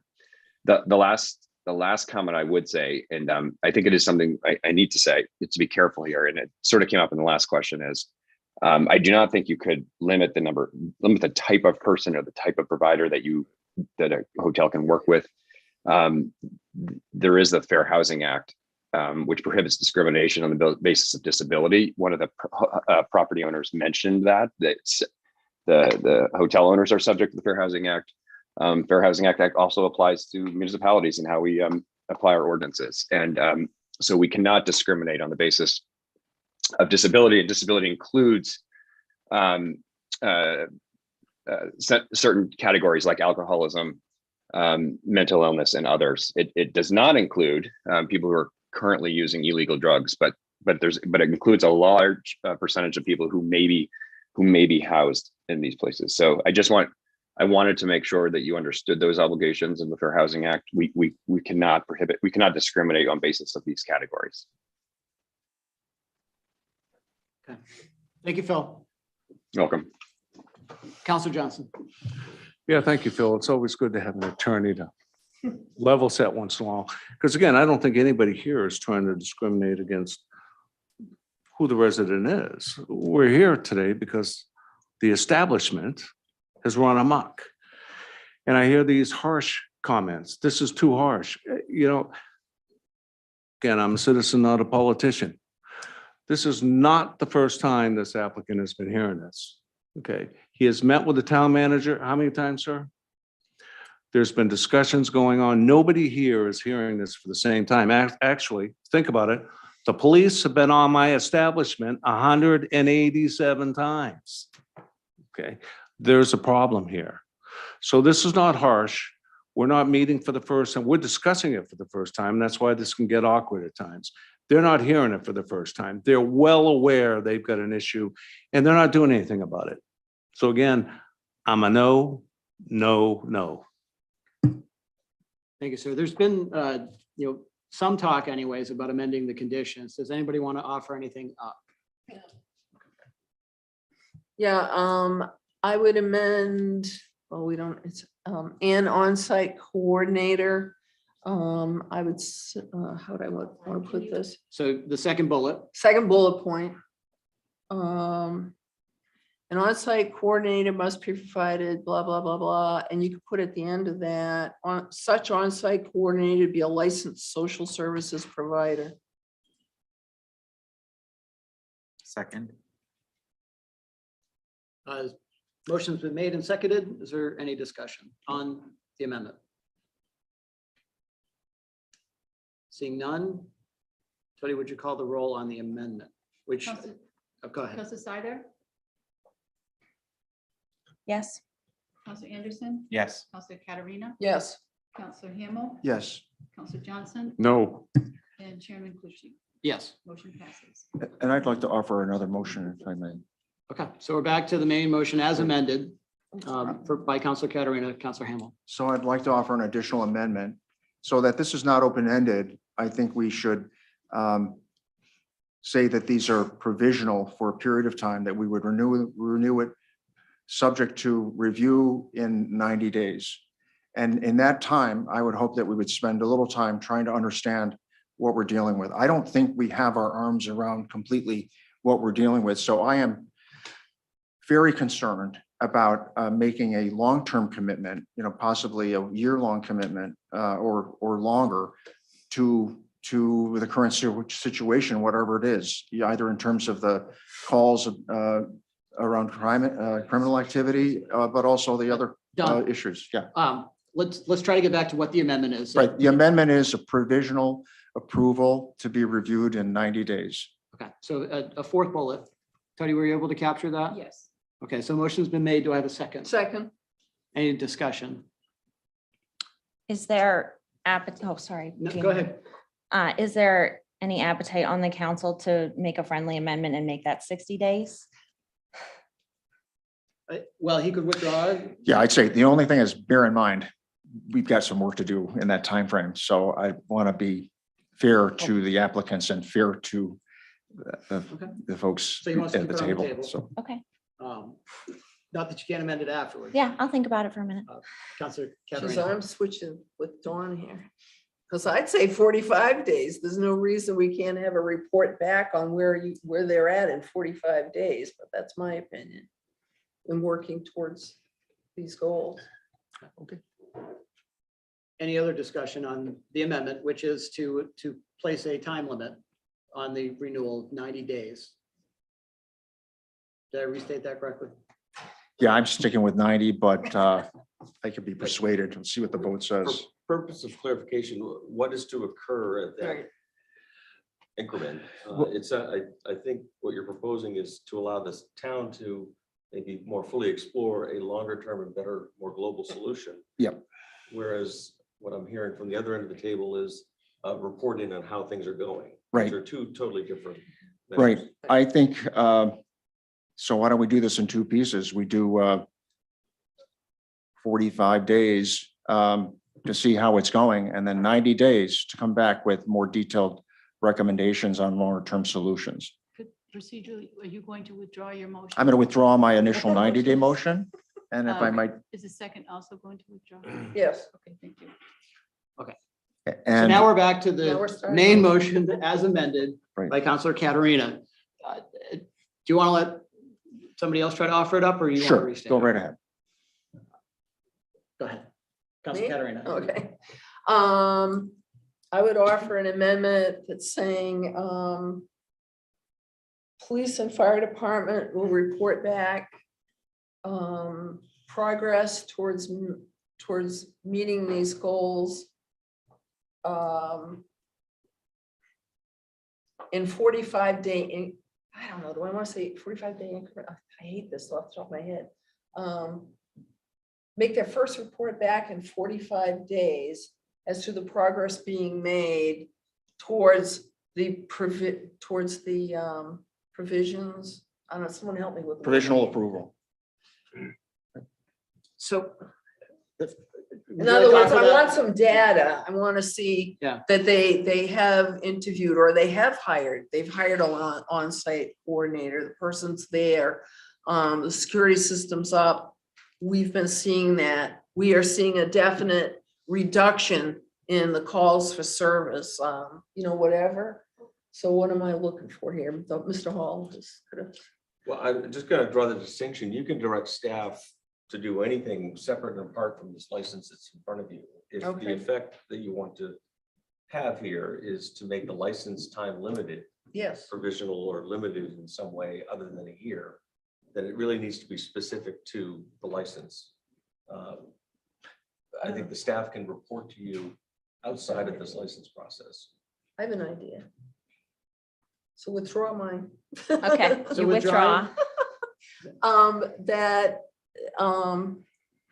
within 45 days of passage of this, whatever we're calling it. License renewal. Thank you. The owner of the hotel will have completed to our satisfaction, these two things. They've got their on-site security set up and they've hired a coordinator. Okay, motion has been made. Is there a second? All right, seeing none, where I feel like we're going is, I don't know that we're ready to act on this tonight is what I'm hearing, because we're kind of taking pot shots at amending what was brought forward. As much as I do not want to bring this up and have to do it again, I'm going to put that out there that we may very well need to. My concern is that these licenses are good until what, the 31st? 31st. So we don't have another council meeting between now and then. We Well, do we not could- have one planned. We could fix that by having one that was a Oh. single issue No, I know. in a work, another Yeah. workshop. Well, it wouldn't be a workshop, you gotta take action. It's No, gonna be but I mean, action. it's a workshop, then a discussion, an If I- action item. Go If ahead. I could. Sorry. Bill, if you're still there, correct me. Could they move this to another date? Adjourn this public hearing to another? Is he there? I'm here. Yeah, I thought I was just waiting to hear you were finished. Yes, they could. You could continue this hearing or these issues. I will say though, I'm looking at the ordinance language right now, and the licenses will actually continue beyond May 31st because they did apply before May 31st. So what the language actually says is you need to apply before May 31st. If they do apply, the existing license shall remain in effect until final action on the renewal application. So essentially it continues in this fashion until you act. They continue staying open essentially in the license. Okay, That was helpful, Phil. Thank you. yeah. You're welcome. I feel like we're trying to reverse engineer a solution and we are completely inept to that. We don't know what we don't know. No, we don't. And it's a highly complex issue that we're trying to solve for. So I mean, in terms of acting on the business license, I'm clear on that. But if we're going to try to allow for the use that's happening, I think it needs more work. And our next meeting is June 1st. It's the first Wednesday in June. It is. Which is June 1st. 3 weeks, 2 weeks. So we can either take action today, continue trying to, either on what's on the table now, or somebody can motion to table to a future meeting. But point of clarity. Yeah. Mr. Chair. The item before us is a renewal license. It's not to solve Scarborough's homeless problem. Why don't we just address the item that's in front of us? Okay, the item in front of us is a renewal on a business that has got 187 calls to the police. This week alone, we've gotten 40 emails, very well articulated emails, not cut and paste like other subjects that we usually get, of people that are very concerned and they're afraid in their own residence because of this establishment. Okay, I really, maybe I'd like to move to the vote. Because the item in front of us is a renewal of the Comfort Inn license, period. But if I understood Phil correctly, we don't have the grounds to non-renew because they're in compliance with the ordinance. No, that was to revoke or suspend. Oh, revoke or suspend. Okay, sorry. Well, Phil, you can speak to I that. stand Sorry. corrected. Yeah, no, yeah, just clarify. I did not say that. Yeah, it's up to the council. Sorry, Phil. Thank you, Well, Phil. it's up to the council to determine whether they meet the standards or not. So yeah. The other thing is, I just put that out there. I could try to come up with the language that I'm hearing. I've been trying to type while you guys are talking in case you wanted to move tonight. But if you don't move tonight, I do think what would happen is, so June 1st is the day after these would expire. The license would still be in effect until you make a decision at that point. So either way.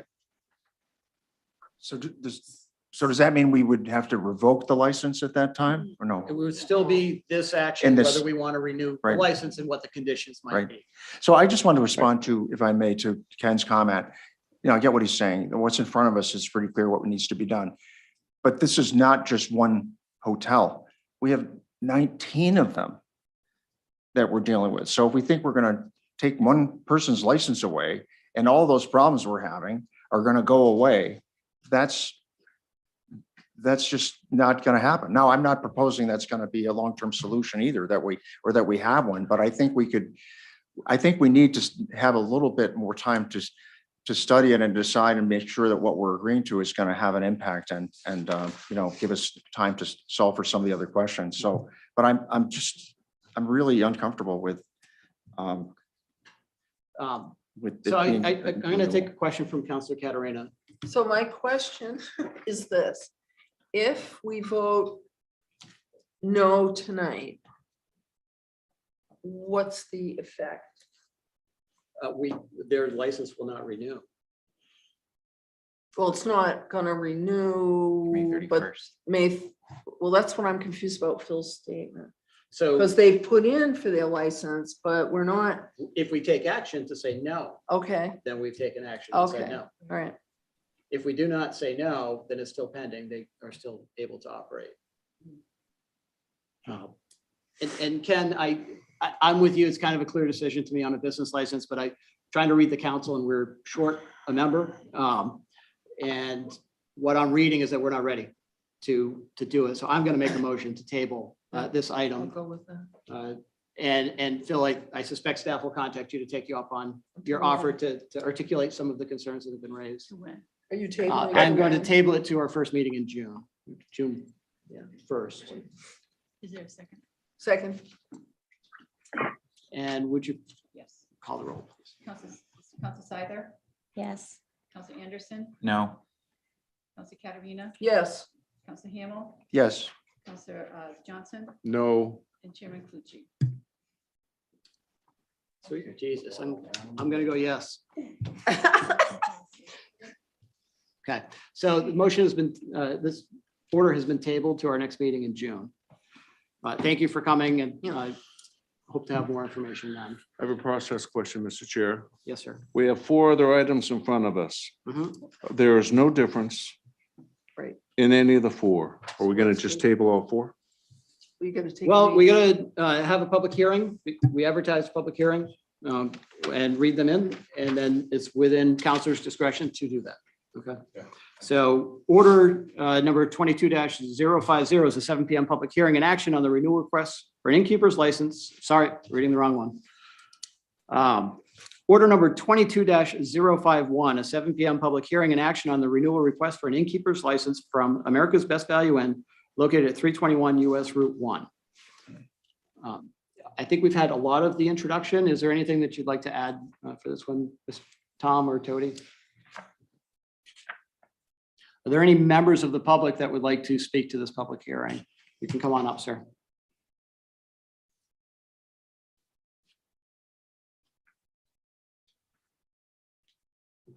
Hey, Jack Patel again, so owner of the America's Best Value Inn. Today, I'd really like to get it sorted out, and because if you look at my case compared to some of the other cases here, it's apples and oranges, basically. Yeah. Councillor Johnson had a question earlier on at the start about the America's Best Value Inn. I was the only one to question the police reports that were coming through, and that was because some of the police reports, like some of the statement or the items within there, were doubling up. Some of them were redacted when I spoke to the police department before this one was sent through to you guys. So like 5 or 6 of them were redacted. And some of them in there happened on the property, like outside, so the road that abuts the hotel. So if a traffic stop happens on the road, or if something happens on the road in front of the hotel, that location of the hotel is given as 321 US Route 1. It's not happened on my property per se. It's happened, in front of the property on the highway itself. So that's why, what's it called? I motion to basically question what the police report was and have certain items be redacted from there. So basically today I'd like, the hearing, if possible, on this property decided for. Thank you. Thank you, sir. Any other public comment on this license renewal? And I'm going to read the actual order. So I'm just pulling it up now that this one's a little different than the previous one. There's fewer conditions. The main condition is that in the event the police chief and fire chief agree that the inn is generating calls for public safety services that causes unreasonable or undue burden on public safety, then at the discretion of the chiefs, the license may be brought back to the town council for a suspension or revocation hearing regarding the innkeeper's license. Okay. And I don't believe we have any other further public comment. Do I have a motion? So moved. Second. And discussion. Councilor Johnson. Chief, I need to understand this police report. And I'm not doubting the applicant. Could be just a varying of understanding. But when I read the police report and I see X amount of calls coming to an establishment, is it, I cannot take that at face value to be accurate and true? There's a level of truth in both statements. And I know that's probably not comforting for you to hear, but the truth of the matter is that we did discover that there were, as the gentleman indicated, traffic stops in any location where it just happens to be entered. The call for service is entered towards the closest address. If it happens to be in front of us, an establishment, that's what happens. Now, in this case, it's difficult to determine whether or not the traffic stop was initiated due to the activity that might have been witnessed coming out of the hotel. We have taken efforts with our staff to get into finer detail, especially as it relates to the Comfort Inn, given the level of issues that we've had there, so that we can make note in our dispatch notes that it was originated from the Comfort Inn and it wasn't just a regular traffic stop that ended up at within the vicinity of the Comfort Inn as the closest address. Okay, and I get that because after we requested to get some type of aggregate police reports.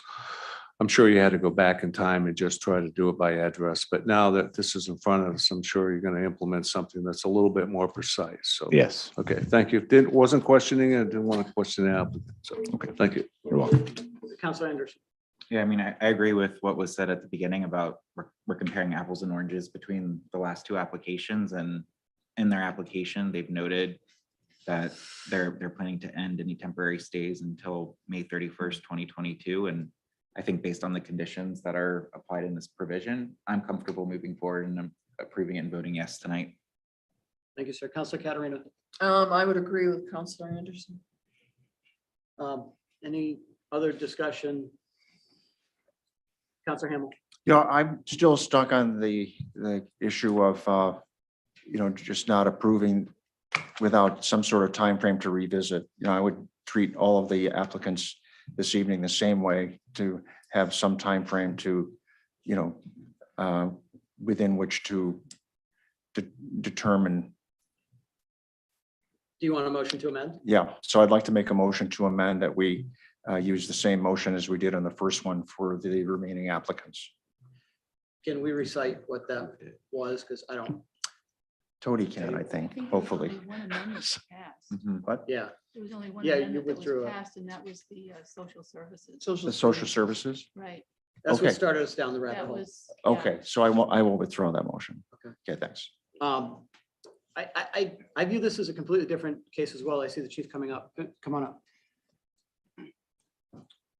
Thank you. I wanted to address this particular inn specifically. When I did the inspection on Friday afternoon, first of all, the property is in pristine condition. I was very impressed with the innkeeper, and when they took us through, they did mention to us that day, when our team, when we were there, that they were going to discontinue a relationship with Opportunity Alliance and the ERA, the Emergency Rental Assistance Program.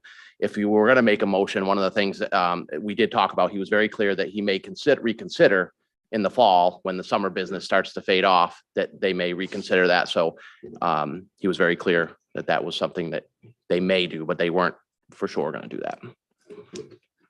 Thank you, sir.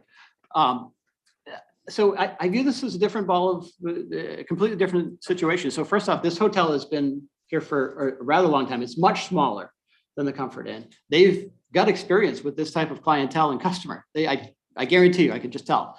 And I think the threshold or the calls for service are being skewed a little bit based on some of the recent activity. But I actually fully support moving this one forward as well, without any further amendments. I think the police chief and fire chief have it well within their domain to let us know if there's an issue, and then we can bring it up at that time.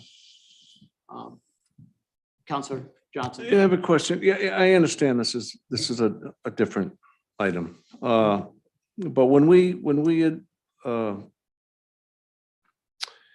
put it in the order for the clerk to alert us or bring forward the renewals for any establishment with more than 30 days, did that have an expiration date on it, or is that It's up until renewal, up until renewal?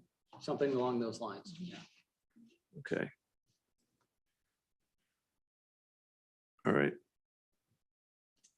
No, I definitely see this as different. And it doesn't bother me that they're thinking about bringing it back in the fall and the summer, because I personally think this is American capitalism at its worst. This is benefiting for the despair of other people, and it's free federal and state money, and I don't resent you doing it. It just pretty sad to me. So yeah, I'd probably support this one. Okay. Any further discussion? We're going to vote on this one. Tony? Counselor Seibert, Yes. Counselor Anderson, Yes. Counselor Katarina. Yes. Counselor Hamel, Yes. Counselor Johnson, Yes. and Chairman Clucci. Yes. It passes. Thank you. Thank you. Next is order number 22-052, public hearing and action on the renewal request for an innkeeper's license from Candlewood Suites located at 700 Roundwood Drive. I think this is going to be largely similar to the previous two. Are there any members of the public that would like to speak to this?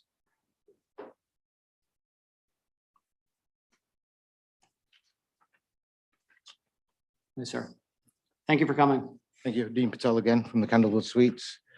Again, Opportunity Alliance is a rental assistance program governed by the state. It's not a homeless program.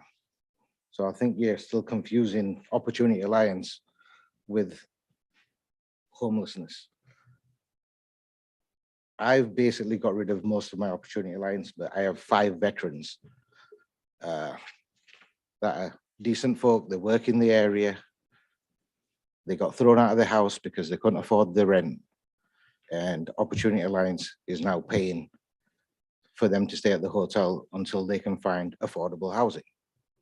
So I think you need to take some of that into consideration on, on hotels. It's like, okay, there's a bad aspect of it where we don't know who we're getting in. And then there's a good aspect of it where, hey, we're helping people that really need help. So that's all I wanted to say. Thank you. Thank you for sharing that. Any other members of the public would like to comment? Seeing none, do I have a motion? So moved. Second. Discussion? I have a question. Question first. This is for the fire chief. Please. Hopefully it's an easy answer. Wasn't there recently a fire at Candlewood and what's going, is that, what's going on with that? So we did have we've had a couple incidents there over the last year. Back in January, we had an unfortunate sprinkler break that closed the facility for several days. And then we had a fire a couple weeks back that injured a person and displaced the entire building, what we call Building B. And that is currently under extensive renovations. And at that point, to Mr. Patel's comment, most of the Opportunity Alliance had to be rehoused in other hotels. And one of the things that I would say is Mr. Patel and his staff were absolutely instrumental in helping us place those people on a last minute. And Mr. Patel has worked with us right from the get-go, and we worked alongside him to get the place to where it needs to be. There's still several weeks before they're going to be able to habitate, but they've been very cooperative. And their hotel, the part that they're still using was in great shape as well. Okay, No I issue. just wanted to bring that up. Sure. Address, because I'm sure there are people, I'm aware of it, but the public, in case they had questions. Yep. All right, thank you. Counselor Johnson and then him. Yeah, I just wanted to address the comment. Opportunity Alliance is a good organization. Matter of fact, with the Comfort Inn, when I found out it was under the umbrella of Opportunity Alliance, I actually had a sense of relief because I went to their website. Very well done website.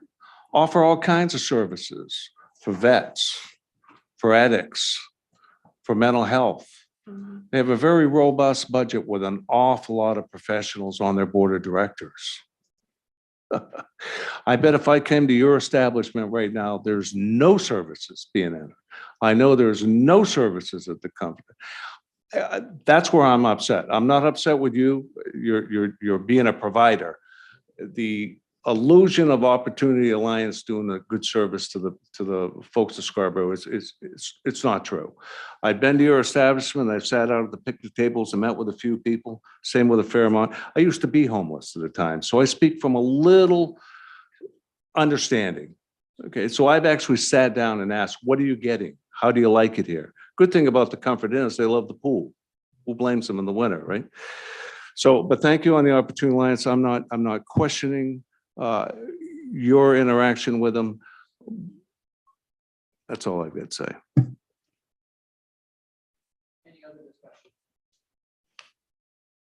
I had a question. Wasn't this applicant before us, or this property was before us in terms of a contract zone amendment request?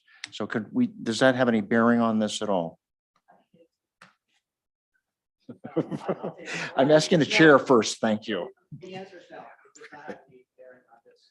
You are correct. It's a contract zoning request. Potential purchaser. Thank you.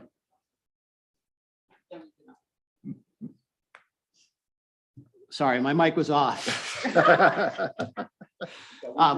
So yes, Don, it was before us as a contract zone, and no, it is not relevant to what's before us today.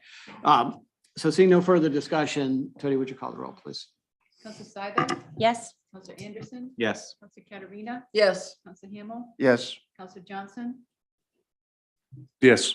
And Chairman Clucci. Yes. Thank you. That's unanimous. Next is order number 22-053, a 7 PM public hearing and action on the renewal request for an innkeeper's license from Extended Stay America located at 2 Ashley Drive.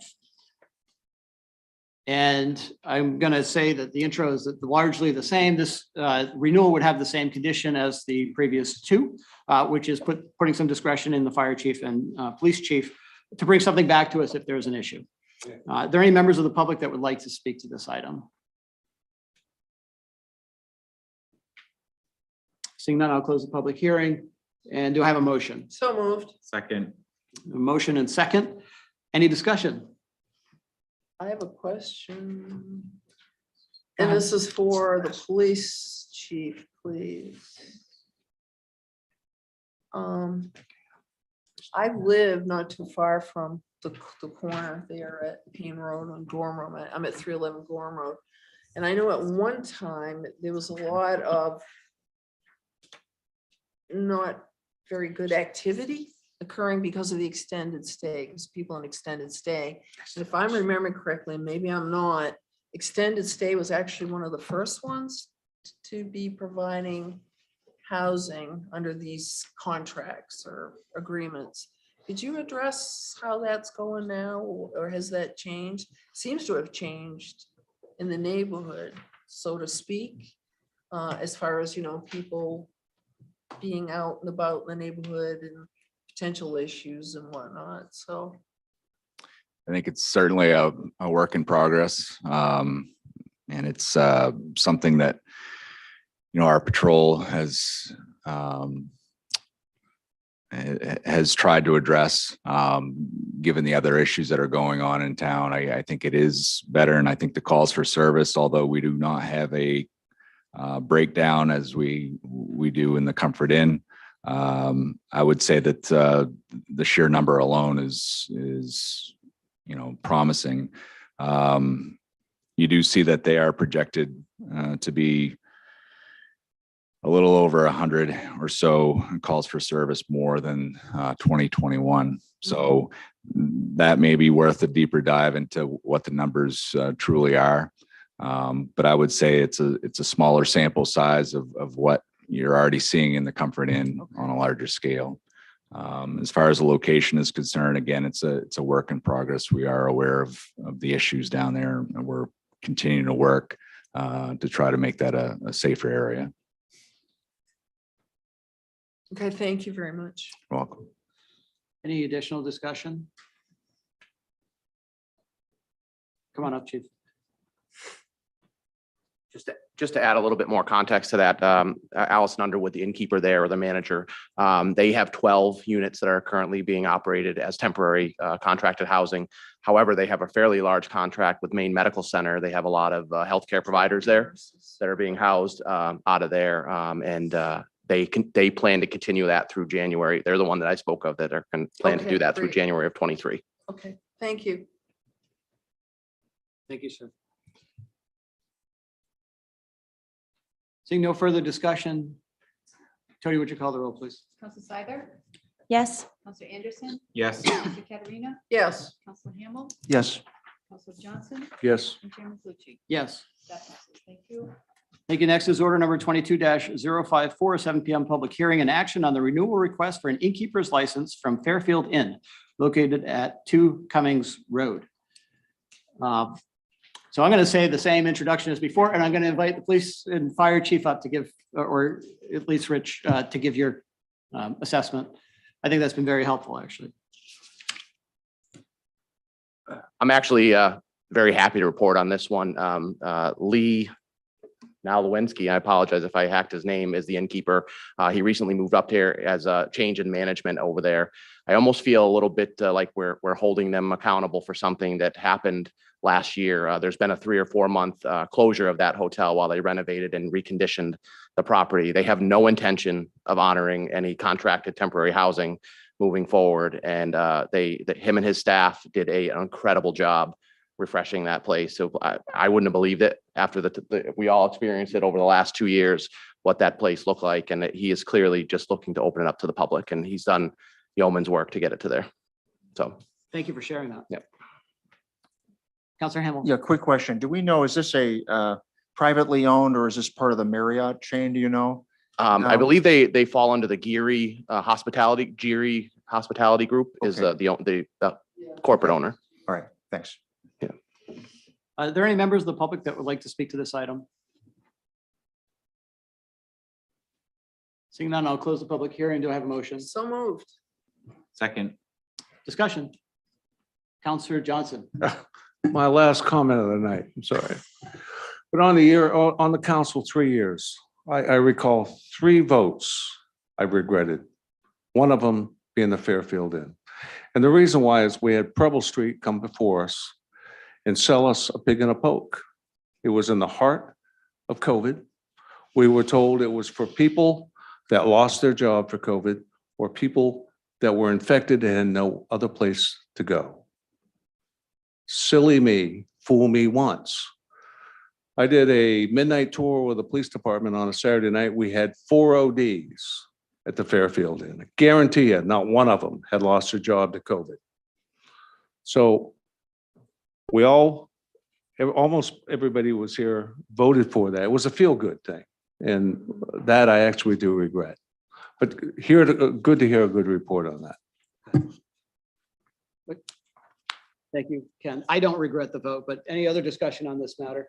I don't regret that vote either. Anyway, we can talk about it later, Ken. Let's call the vote. Thank you. Counselor Seibert, Yes. Counselor Anderson. Yes. Counselor Katarina. Yes. Counselor Hamel, Yes. Counselor Johnson, Yes. and Chairman Pucci. Yes. That's unanimous. Thank you. I am going to call for a brief 3-minute recess before we hop into the budget. Yes, only 3. We do. Okay, thank you very much. I'm going to step out too. Thank you, Phil. Thanks, Phil. Okay, thank you.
We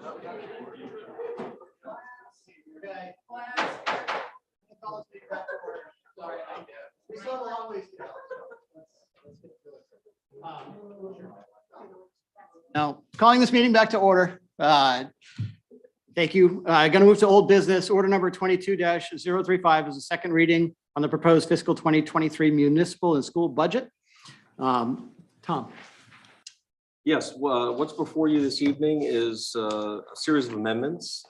First and foremost, the Finance Committee worked through its process of review of the budget and comes forward with 2 amendments that are before you this evening. In addition, Councilor Chair Clucci has a third amendment that he'd like to introduce, and I believe Councilor Hamel provided this afternoon 2 additional amendments that he'd like to bring forward as well. I would simply ask that you take Finance Committee's, at least their first one first. I think it's important to get that in front and recognize the work the Finance Committee has provided. Just quickly to put that in context, I believe there were a series of 5 different budget review meetings. And what you have before you is detail to show total adjustments, $1,397,000 that do put us in a position of meeting your tax rate goal of 3% or less. While we're speaking of goals, there are 2 other components of those goals. One being 5% or less of gross increase on the gross side. There was some good discussion at the Finance Committee in recognition that there was kind of ill-defined as to which parameters to use. I think Councilor Clucci's done some additional work in that regard, and his amendment, I think, speaks to that, at least in part. And the third piece was the 15% or less debt service to operating budget ratio. And I'm pleased to report that we're at 11.54%, so comfortably within that stated goal. I guess that's a quick introduction, and I'm certainly pleased to go into more detail if that helps. I think that's sufficient. Are there any members of the public that would like to speak to this? Ms. Hamel.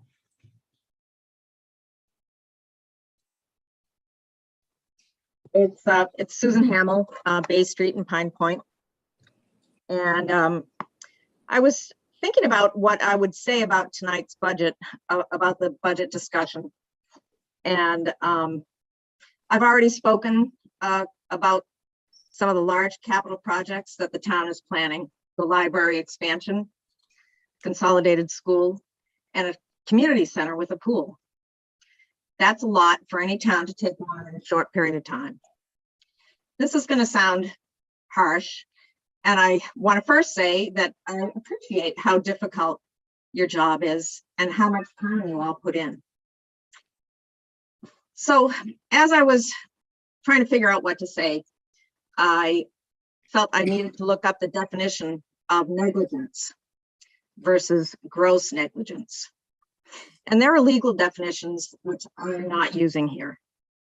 But in general, negligence is making a careless mistake, while gross negligence is a deliberate and willful disregard of a responsibility.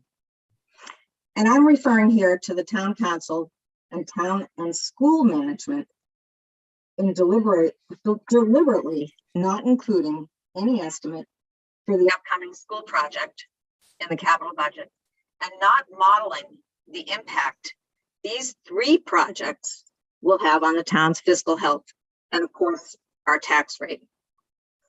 The town council has completely ignored requests to include some estimate in forecasting what that impact will be. It's not difficult to put together something showing what a disaster these 3 projects will have for the town on the town budget. Using the figures in the budget, 13 million for a library expansion, 35 million for the community center, and adding in, say, 140 million for the school project, and another 20 million for 3 years worth of miscellaneous small items like school buses. I project that debt service in 2025, if we do these 3 projects, will be about $42 million compared to what we pay right now, or what we paid this year, 11.9 million. And we know that's just not going to work. So please consider that one of the most important responsibilities of the town council is to prepare a fiscally responsible budget for the town, and that includes capital. I'm just asking you to please do what you're elected to do. Thanks. Thank you, Ms. Hamel. Any other members of the public that would like to speak? Seeing none, would anybody like to respond to what they heard? Counselor Johnson. Serenity now. I would just like to clarify that we do not have these three projects on any plan. We have two projects on our capital plan. And that's just what it is. I don't think we have any plans to take on three major projects in the next couple of years. If there was, we would be talking about all of the things that Ms. Hamel said and having to prioritize. But right now, that's not in front of us. And what is in front of us is what we approved for this year, which is what we're now discussing. So I'm going to close public hearing. Do I have a motion? So moved. Second. And discussion? And why don't we hop right into the amendments? Yep. Counselor Seiler. Yep, I will go ahead and offer an amendment. Motion to amend the main motion to accept the Finance Committee's recommended budget adjustments as presented. Motion made. Do we have a second? Second. And discussion on the amendment. I'd just like to thank the Finance Committee and staff. There was over 100 questions, detailed, difficult questions that were asked and responded to in a very professional way. Some of the communications that have gone out around the budget, I think have been very well done and informative as well. I think we have a healthy budget here that's been trimmed a little bit by the Finance Committee, but positions us well. So thank you for all the hard work and effort that you guys put into it. Would you call the roll on the amendment? Oh, please? can I make? Oh, yeah. Can I just say my thank yous as well?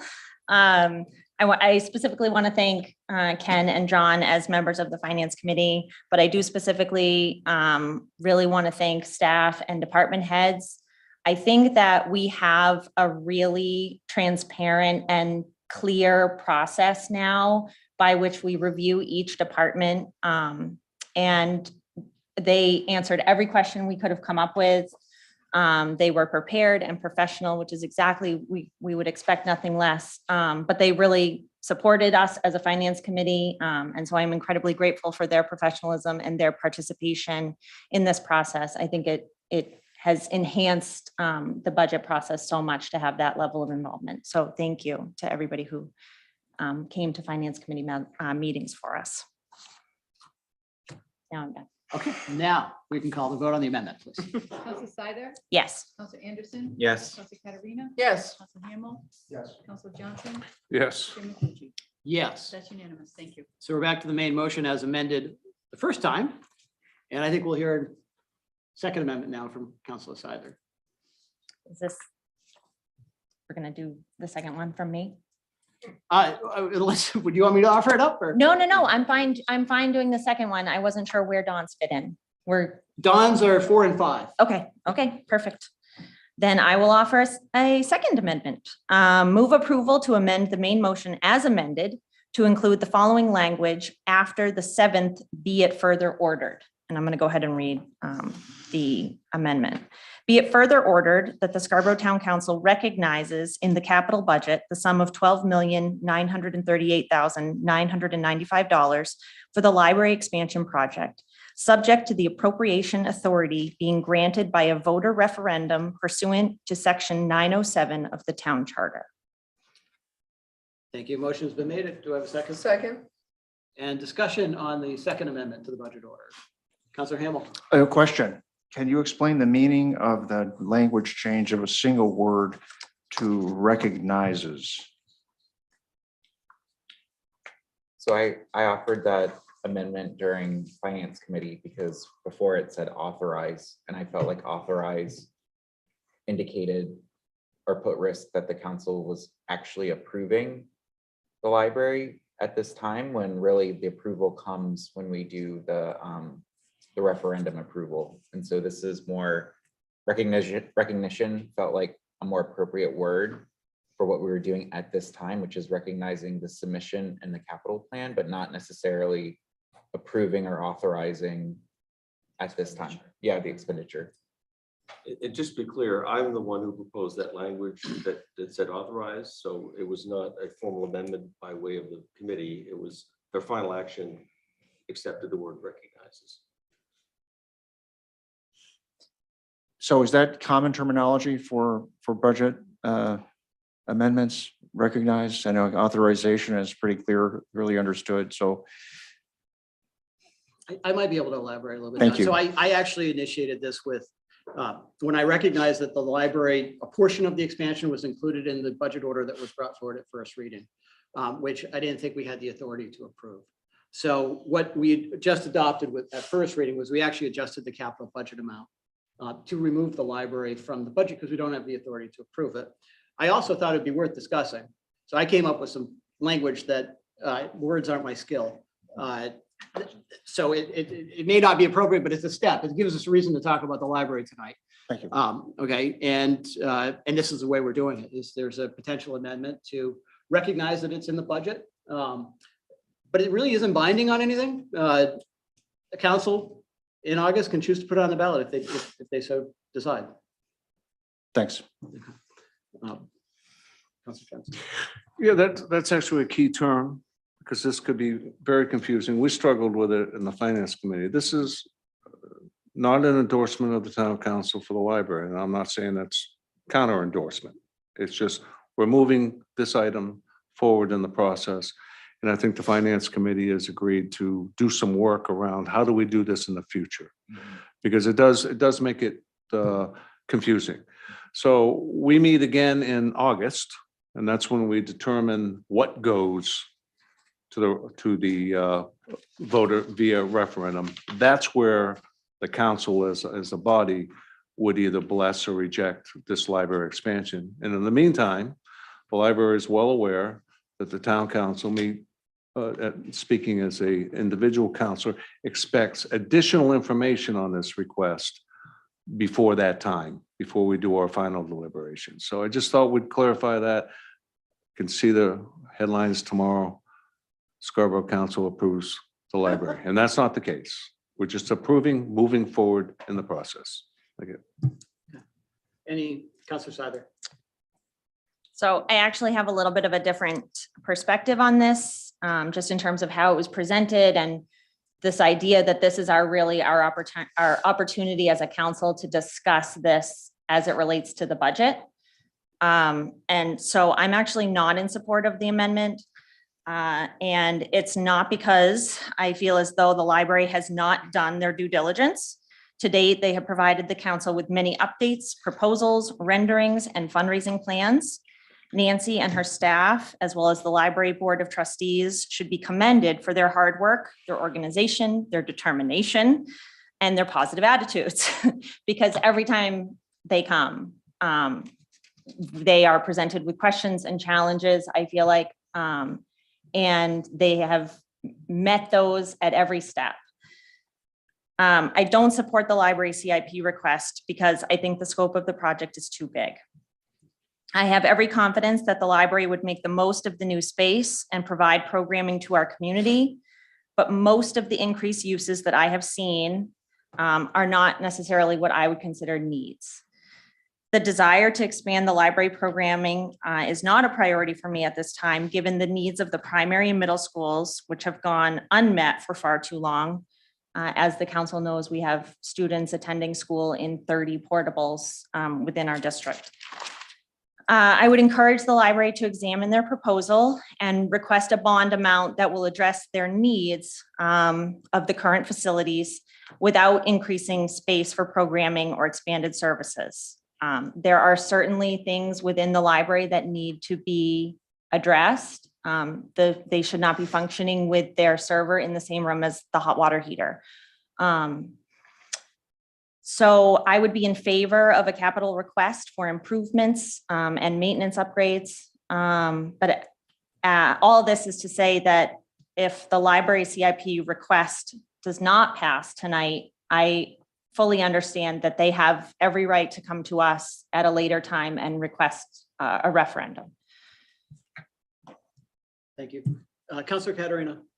Yeah, I see this amendment is acting like a bookmark. It's like holding a place for something that may or may not come down the line in the future. I don't know if you can do this, because this is not my bailiwick. Words in my bailiwick, not numbers, Mr. Clishy, as you know. But if we put something, budget the sum of up to, and that before, I don't know, I'm just throwing that out there. So I'm looking at Counselor's side there, but I think this is fine. I'm putting it in because again, it's a bookmark for future action, because we do have people, as we heard with the first speaker, who thinks that we aren't paying attention to what's in the CPI and whatnot. And it's kind of like you win, some things you win and some you lose, and some people you can't make happy ever. So pass this and put it in there. Thank you. Counselor Hamel. Yeah, thanks. Thanks very much. I'm a supporter of the library, and I want to thank Nancy Crowell and Sue Powell yesterday took us through a tour of the library and saw, the current footprint and the plans and walked through everything. So it's clearly a need. There's a need for expansion of the library, and at its current location, I think makes sense. And I wasn't always in those points along the way. I cannot support it, however, because I don't believe that it's ready. I don't think it's ready for prime time. We've been giving feedback and some suggestions to the library leadership all along the way. I know they've been diligent and patient, and they've waited their turn, but we've asked for several things that we still haven't seen yet. Number one is evaluating the project against other things that are in the mix, and I defer to what my fellow counselor had to say, April had to say about that, April Sider. Without a staffing and expenditures plan, it's not a completely fleshed out budget item.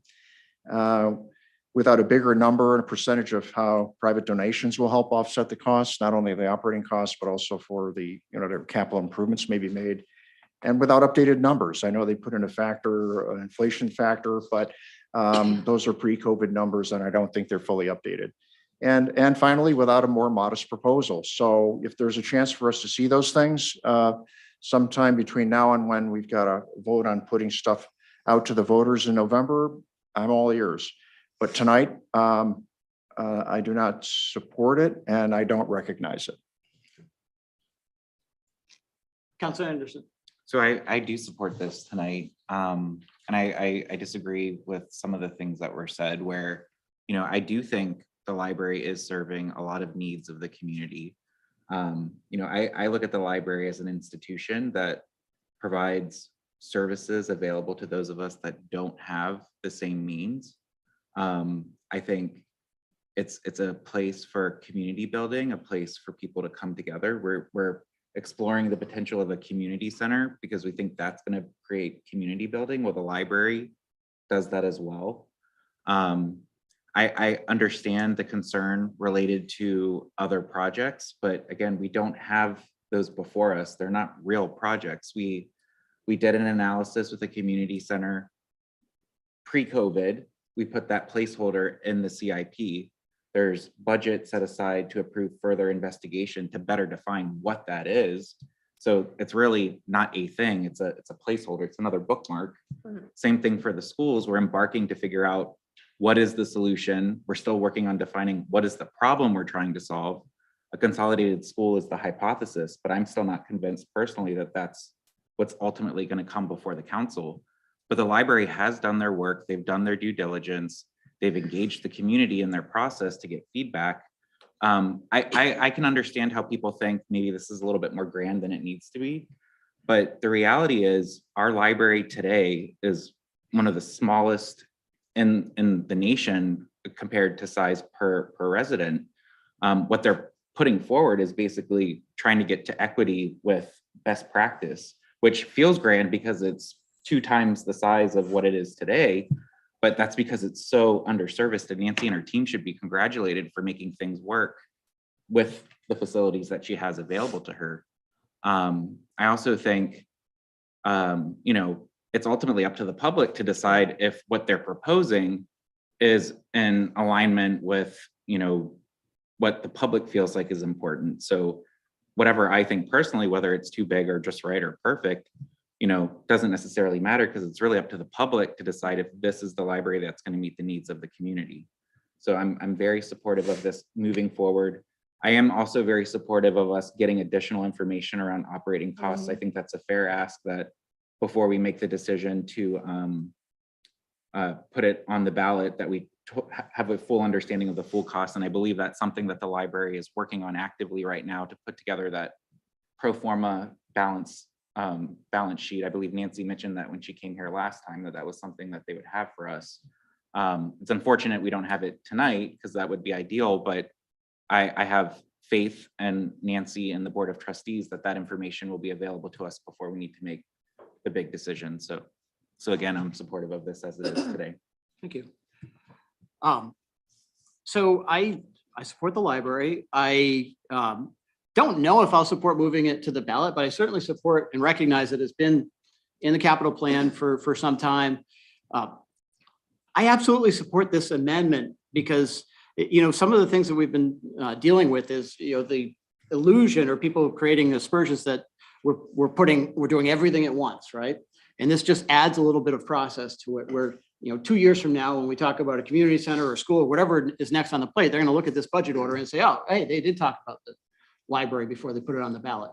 If you don't put it on here, then you know, we're going to be stuck in the same situation again, I think. So I think it's a good precedent to set. It's not binding, and everybody has the right to change their mind, because we're not putting it on the ballot today. We're putting it in our budget order, saying that this major capital improvement has a place there, even though we can't authorize the spending. So for those reasons, I do support it. I think we're ready to vote. Tony, would you call the roll? Counselor Seider, No. Counselor Anderson, Yes. Counselor Katarina, Yes. Counselor Hamel, No. Counselor Johnson, Yes. and Chairman Clucci. Yes. Motion passes. So we're back to the main motion as amended 2 times. And I'm going to offer a 3rd amendment.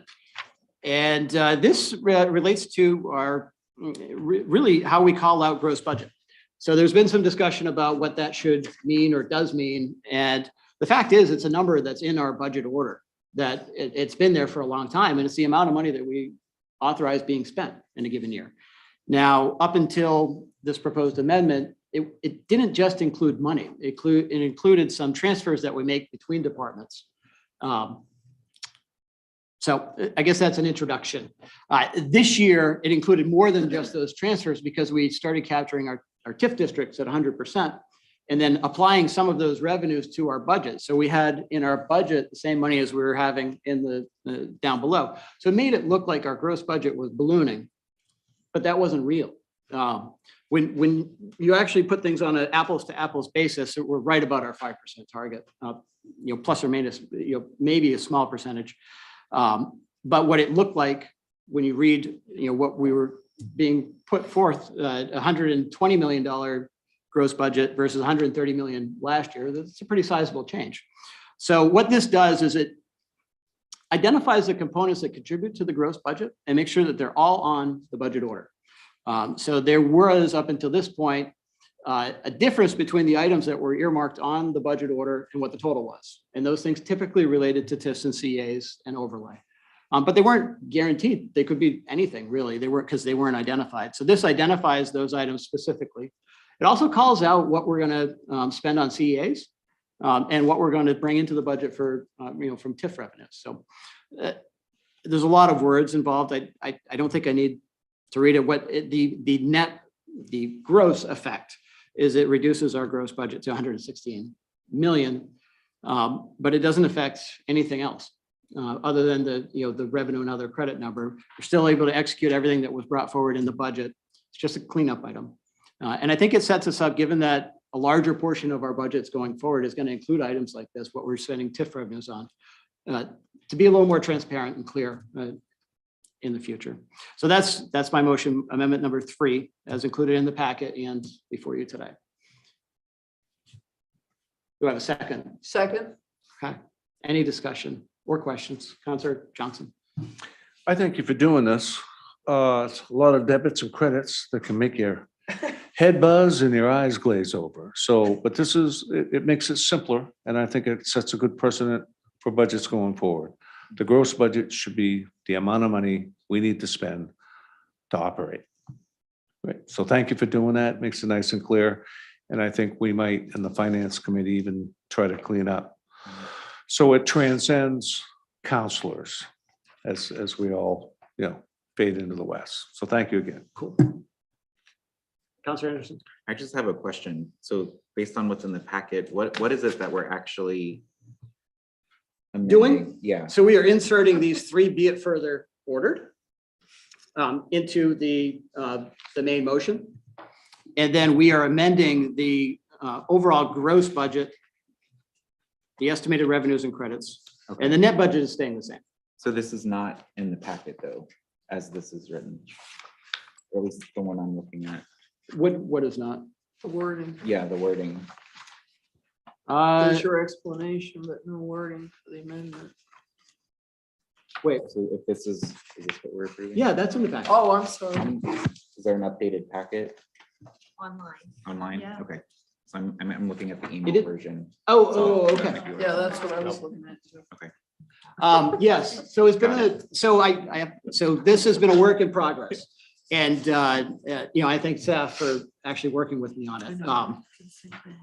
So what I sent around last week is a little different than what we're bringing forward finally. Concept's the same. Yeah, conceptually it's the same. For my part, I'll just say that I've been slow to get on board on this, only in that I want to make sure that we're didn't rush something and make a mistake in doing so and do things at the 11th hour. I'm not always at my best. Having said that, Councilor Clucci has been very thoughtful and very patient with us and included us in this. And I do think this does set up us well for the future as our TIF programs begin to perform. This is going to allow us to really provide direct line of sight into that, but also at the same time not skew our gross spending, if you will. So I think this does set up ourselves very well. The other matter of avoiding duplication, I think, is equally important, and I think again will serve us well in the future. And it really calibrates and level sets how we will calculate the gross budget from here going forward.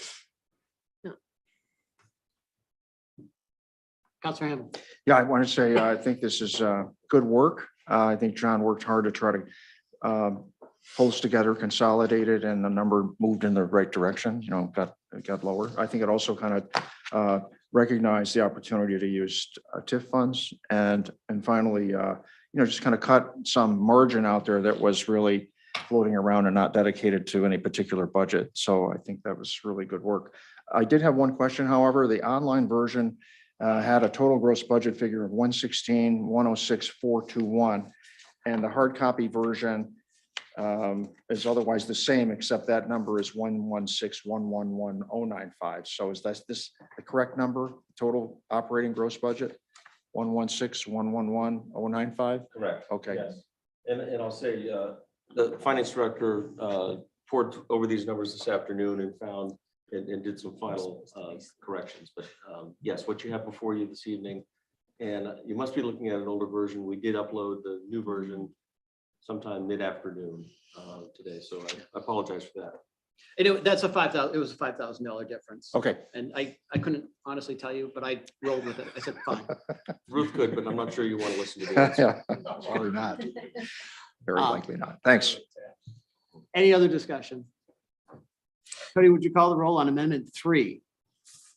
Counselor Seider? Yes. Counselor Anderson? Yes. Counselor Katarina? Yes. Counselor Hamel? Yes. Counselor Johnson? Yes. And Chairman Clucci? Yes. That's unanimous. Thank you. Thank you, everybody. Now, we're back to the motion, main motion as amended 3 times. And Counselor Hamel has something to offer, I believe. Yes, I spent most of my day kind of scurrying around to figure out how to get two things committed to writing that I felt important. And I was anticipating the likely possibility that the library project would be recognized. So because of that, I'm offering an amendment. I move approval of the main motion as amended to include the following language.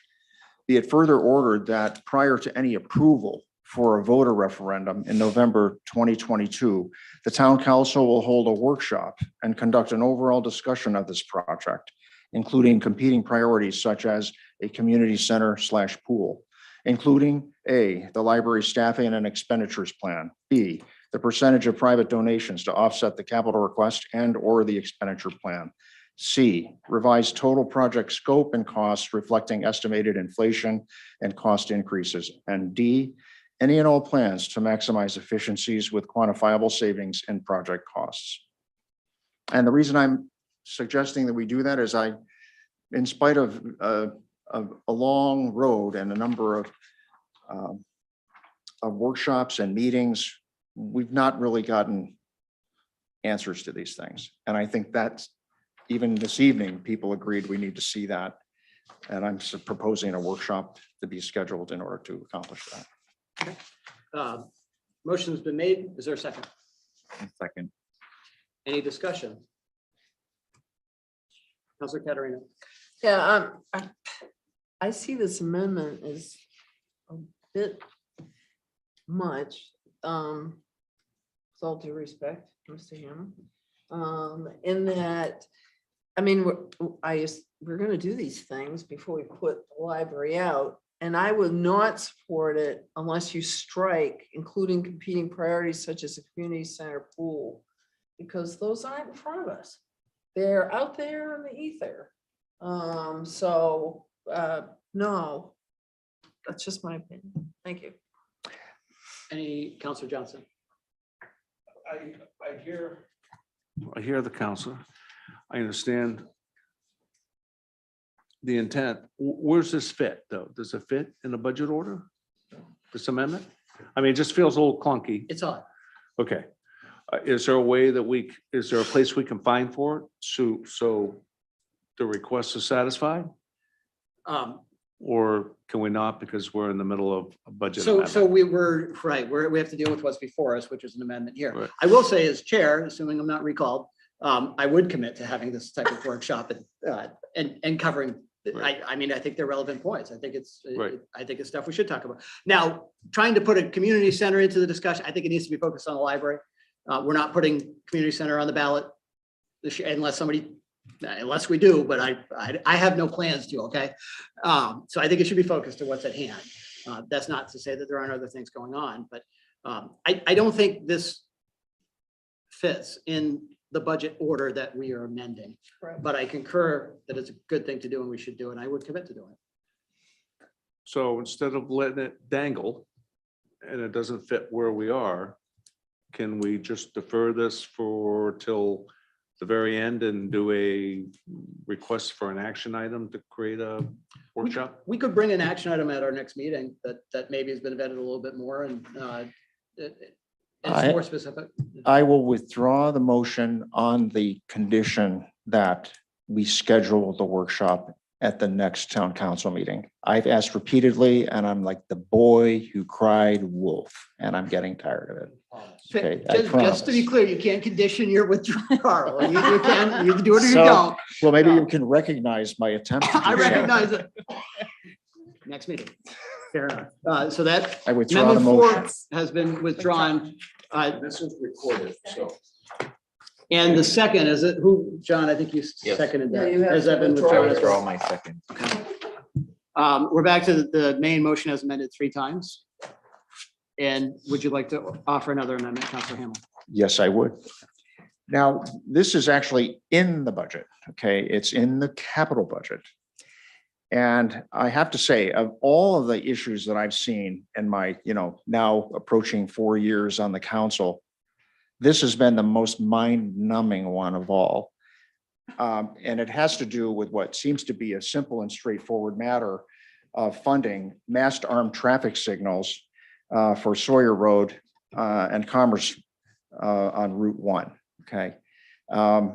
This was put into the budget following a finance committee meeting. I think it was in April, in which the town engineer, Angela Blanchette, as well as Stephen Buckley from Public Works, along with Tom Hall, explained, what it was all about. But I will say that it does seem to me that this is something that requires, it needs to be taken out.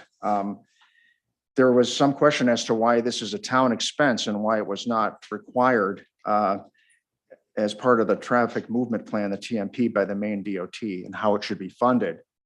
These arms are present now. In fact, on my drive up here this afternoon from Pine Point, these mast arms are present at every single intersection along Route 1 all the way to Oak Hill, with the exception of two intersections, actually three intersections: Sawyer Road, Commerce, and the Downs, Scarborough Downs Road.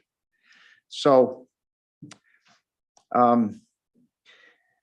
it's pretty clear. Traffic is the top issue for the public and their concerns about growth and development. It's just, and it's just John, not just a, to try to stick it to the motion, Oh, you're yes. moving to remove this from the budget, right? I am. And we'll get to discussion. So you just want me to read the order and then explain it or not? I think you just explained it. And I think to summarize, it's to remove $280,000 from the capital budget Right. related to the mast arm. But may I read the motion though? So, You can, Yeah. it's on the screen as well. so mast arm traffic signal upgrade Sawyer Road, Route 1 and Commerce Route 1. Be it further ordered that the FY 2023 municipal capital budget request of $280,000 for the above referenced improvement be removed and subject to further review and discussion. This would allow the town council to conduct a workshop, including public and interested parties, to review the current impact fee formula, its current balance and uses, as well as other potential sources of funding, including TIF funds. So that's the reason why I'm suggesting we take it out. I don't think it's been discussed fully. I don't think it's been fully understood. And I think it should not deserve to be approved as part of the budget order this evening. Okay. So motion's been made. Is there a second? I'll second for discussion. And discussion? I think I mentioned the reasons for why I'd like to have a better understanding of this. These arms are required for smart lights that are important traffic calming features. And those intersections that are under consideration definitely need traffic arms. So we're stepping up as a town to say that we'll pay for it. And I don't believe that we have fully explored other sources for this. As I've mentioned, the TIF funds, and as I've mentioned, from impact funds. We've requested repeatedly an update on impact fees, an update on a review of our formula for impact fees, and we have not seen that yet. And we're approving budget numbers right and left without really understanding how these things affect that. So those are the reasons for why I'm doing it. Councilor Johnson and I spent a good deal of this, actually, a good deal of time on this. There's actually a motion that and I don't think I'm sharing any companies, any deep secrets here, but he was prepared to bring this forward and then ran out of gas. So I picked up on it, and that's why it's here this evening. Any additional discussion? Do you want to speak for yourself? Yeah. Yes, go ahead. I've got a comment. I'm assuming that the amendment is just to remove that item, and not the rest of the verbiage in there. So. Well, the amendments as was read, it includes the whole thing. Okay, well, I don't want to get mired in the amendment, because again, there's portions in there I don't think fit in this budget. I can see the removing of it fits in the budget, but just to further pursue the discussion, and Jay's here. This was questioned, I think, at finance, and Don Hamel and I had a discussion, and he agreed that we probably wanted to further question it. I understand there are no impact fees in the section of the road that can be used for these arms. So I understand that. But I also understand that the TMP, part of the Downs commitment to the from the DOT, where their responsibility is to put in smart lights in that section of the town. And then in order to put the smart lights, they need, it may not be arms, they could use other things. If you go around, you see they have a big pole, like an aluminum pole, but they all have an arm off them because it's a 4-lane road and you have to have the lights extend over the roadway. And that's what the feature of an arm does. And I questioned whether we should be doing this out of taxpayers' dollars or just put the onus onto the Downs, because they have to do the smart lights. And I'm sure town managers got something to say about it, so I will yield my time. Well, I just want to point out a couple of things. The mast arms aren't required as part of the adaptive signal. They are preferable. They will provide for better, more consistent use of that technology. Secondarily, as was mentioned, this intersection is not eligible for use of impact fees. And so that's something that, not to say we couldn't impose new impact fees and collect fees over time and pay for it that way, but at this point, it's not eligible. I guess the final point I'd make is that we have been systematically upgrading our signals along the entire Route 1 corridor for any number of reasons. This is one of our oldest ones, and something will have to be done. This is these span wires are fastened to essentially wooden utility poles that are aging, and if we don't go through a conventional mast arm approach, we'll be looking at some sort of structure, whether it's new timber poles or metal. And so we see it's time, given the fact that we do have the adaptive technology coming in next year for this middle section. So we just thought it was an opportune time. Certainly the motion to remove it is valid, and that's within your right to do so. We just thought it was very timely to have this upgrade happen at this point, so it's ready to receive this new technology. I guess the final piece on the TMP, it's my understanding DOT does not require mast arms. DOT is the one who required all the improvements in the TMP, and this was not one of them. So we cannot compel the Downs to do anything that's not within the already approved TMP. I would just add, I think it's curious that of all of the improvements that are required by the TMP, and they include an intersection on Payne Road, and they include other improvements that the Downs has had to make, that they repeatedly asked for the town to help them offset the expenses. So it's very curious to me that on the whole on the whole length of Route 1, that the only place where the Downs is not required to install arms here like they will at other sections are these two intersections. And also as I understand it, the intersection for the Downs Road, they're not going to be, will they be required to do a mast arm there at least? Yes, I believe They will be. Full intersection improvement. So my only point is, beyond this, does it really make sense if we're building for the future, something that's we're gonna live with in the next 20 or 30 years, that we revert to what the bare requirement is? It does seem to me that we should not do that, and we should look for other sources of funding for this. I don't understand why TIF fees or impact fees are not eligible for these intersections. I believe TIF fees could be used. At this point, we've decided, right, wrong, or indifferent, to use those existing and available TIF funds for other qualified reasons than this. But I believe that is a legitimate use for TIF funds in the future. Any additional discussion? Okay, Tony, would you call the roll on Amendment 5? Counselor Seither, No. Counselor Anderson, No. Counselor Katerina, No. Counselor Hamel, Yes. Counselor Johnson, Yes. and Chairman Clucci. No. Motion carries. So we're back to the main motion as amended 3 times. Is there any further discussion? Would you call the roll, please? Counselor Seither, Yes. Counselor Anderson, Yes. Counselor Katerina, Yes. Counselor Hamel, No. Counselor Johnson, Yes. and Chairman Clucci. Yes. If I could point out, sir, it's around 10 o'clock, and the council has to vote to go past 10. Okay, so I guess that will be our next order of business. Do I have a motion to continue work past 10 o'clock? So moved. That's the Second. policy. And any discussion? Go. And all in favor? That's cool. Counselor Johnson, could you register your vote? No. Okay. And opposed? Okay, so that passes 5-1. Thank you. Okay.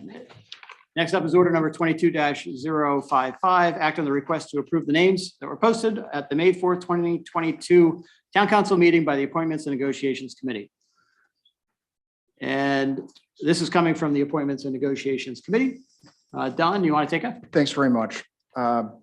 These are names that were posted on May 4th, so this will confirm the appointments of the following people to the following committees: to Community Services Advisory Board, move Jean Ginn Marvin from first alternate to full voting member with a term to expire 2024, to move Maria Odlin from second alternate to full voting member with a term to expire 2022. Appoint Ellen Coughlin Quinn as first alternate with a term to expire 2024. To the Conservation Commission and the Pest Management Committee, reappoint Emily Springer as full voting member, term to expire 2024. Appoint Marla Zando as a full voting member, term to expire 2024. And appoint Rita Breton as full voting member, term to expire 2023. Appoint Jessica Sargent as the first alternate, term to expire 2024. And appoint Richard Harvey as second alternate, term to expire 2023. To the Shellfish Conservation Commission, appoint Liam Erickson as first alternate, term to expire 2024. And finally, to Transportation Committee, appoint Thomas Barkley as a full voting member, term to expire 2023. Thank you. Motion. Do I have a motion? Sorry, that was the introduction. So moved. Second. And discussion. All those in favor? And it's unanimous. Thank you, everybody. Thank you, Don. Now we're on to new business, order number 22-056. First reading and refer to the planning board, the proposed amendment to chapter 405 zoning ordinance, section 6 definitions by adding workforce housing. And it's coming from the Housing Alliance. Tom or Jim, Yeah, do you want to do that? I can quickly introduce it. As the council is well aware, workforce housing has become a phrase that's probably mentioned at every council meeting that I can think of. More to the point, though, this workforce housing is now enshrined in your growth management ordinance. Yes. Although it's not been defined, and so it's important for us to do that. So the Housing Alliance has taken this on and proposes a definition that will actually exist within the zoning ordinance, chapter 405, and is essentially very similar to the definition of workforce housing, affordable housing, with the exception of the income limits. And so workforce is defined essentially as 120% or less than area median income, whereas affordable is 80% of the AMI. So this will kind of exist in that space between 80% and 120. Thank you, sir. Do I have a motion? So moved. Second. Discussion. Yeah. Yeah, I think it's really important to get this defined because we do have it elsewhere in our ordinances and whatever, so let's make it clear. So thank you. Yeah, I agree. Thank you for bringing it forward. Any additional, Councilor Hamel? Thank you. I wanted to thank Brian Shumway. He's a great resource on this issue, as is the Housing Alliance. So thank you for that. The only question I had is procedurally, how common has it been for a committee like Housing Alliance to author an amendment for a zoning change? I believe the council asked them to weigh in on this All the issue. time. Great. So I guess the question I've got is doesn't that normally also go through ordinance? No. Or we just go directly from the council to onward? Tradition has been zoning matters go, it can start in long range, or in this case, this started at the Housing Alliance. The planning board is certainly involved in that, and typically the ordinance committee is not. Okay, thank you. I don't know that there's anything precluding you from taking it up at ordinance while we're referring it to the planning board as well. So I think that would be your discretion, Don. Any other discussion? I just want to make a comment. I think the Housing Alliance do it too. You can see now with all the developers that parade in here, they're all touting the workforce housing, thanks to Jean Marie. And I respect that. Well, at least now we know what that means. Right. Because anytime before this, we could have asked what's that mean, and Right. I'm not even sure they had an answer. That's you know, right? So definitely support this. I agree. It's a good step. Interested to hear what the planning board has to say. And what am I looking at? Comment. Oh, Members of the public that would like to speak to this item, Mr. Gates. And then you? Can you hear me? Yes. Thank you very much. I just have to say thank you to the council for all the work you do. My question, the three words that define the housing are decent, safe, and sanitary. I think I know what safe means, and I'm pretty sure I know what sanitary means. I'm not sure what decent means. You have many other things to do, I realize. It seems pretty subjective. So I was curious just if there was any definition beyond the word itself. Thank you very much. Good point. Thank you, sir. And come on up.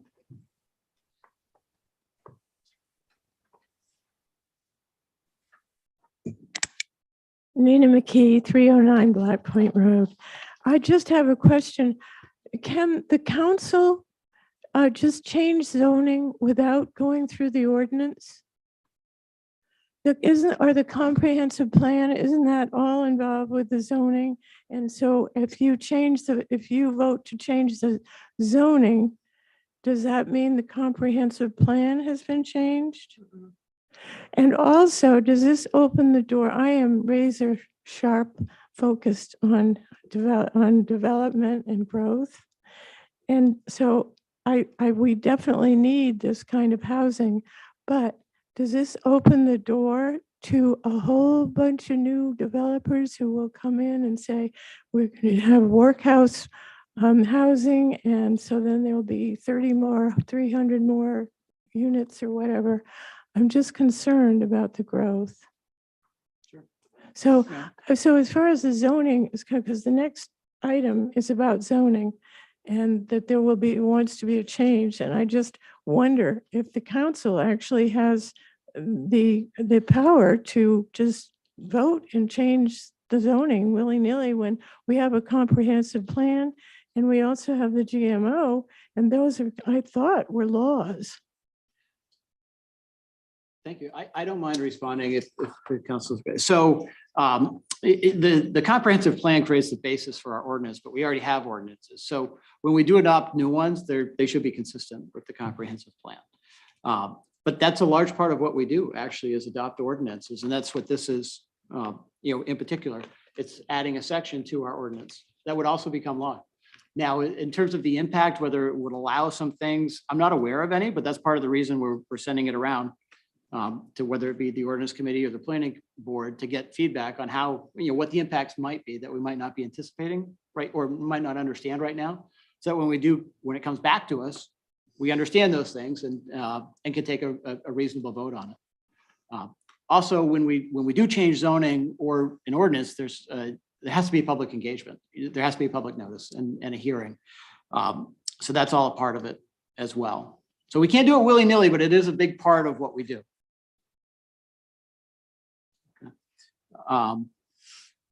So now we've had public comment. I'm going to get lost tonight, guys. Do I have a motion to put this on the floor? So moved. Second. And a second? Oh, And we've already it's done already that. done. Okay. I'm losing track too. So any other discussion? Mm-mm. Thank you. Ready for a vote? Please. Counselor Snyder? I need a Counselor second. Anderson? Yes. Counselor Katarina? Yes. Counselor Hamel? Yes. Counselor Johnson? Yes. And Chairman Tucci? Yes. Motion passes. Thank you. Okay, order number 22-058, act on the request from the Communication Committee to approve the topic for the next Council Corner Live. Excuse me, No. you missed 5-7. Oh, and Jay's been here all night. I checked it off. Order number 22-057, first reading and refer to the planning board, the proposed zoning map amendment to change a portion of Highland Avenue from rural residential farming to rural residential, R2. It comes to us from the property owner. I think this has been through long-range planning and looks like we have somebody to help introduce it. Good Sorry. evening. Yes, thank you. I'm Jim Fisher with Northeast Civil Solutions here with Dick Fowler this evening. In the interest of brevity, we'll keep this very short. Essentially, what we're looking at is taking 6 properties along Highland Avenue that are bookended by the R2 zone. These properties are included in the RF zone. Were so relative to the comprehensive plan from about 20 years ago. And what we'd simply like to be able to do is convert these or change these from the RF to the R2 zone. Essentially, what we're looking at is the Long Range Planning Committee did unanimously approve this or recommend approval this past month. We're looking at the possibility of anywhere between 10 to 18 lots to replace the 6 that are there right now, or augment them, I should say.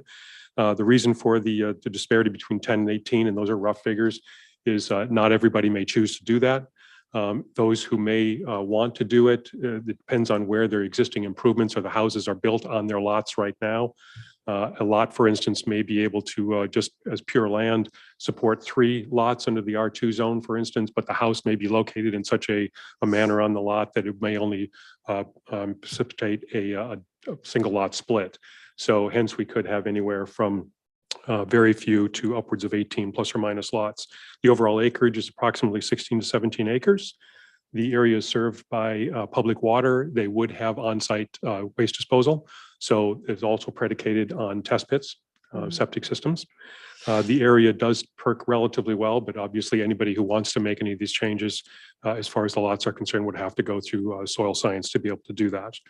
And again, speaking about workforce housing a little bit, this change would encourage somewhat smaller lots. We're still talking about a half-acre lot, so they're not tiny by any means, and would be available to those mid-economic levels, the nurses, the firefighters, the police, the teachers, et cetera. Given that, I'd certainly be willing to answer any questions or address any comments you may have. Thank you, sir. Any questions for the applicant? Okay. Any members of the public that would like to speak to this item?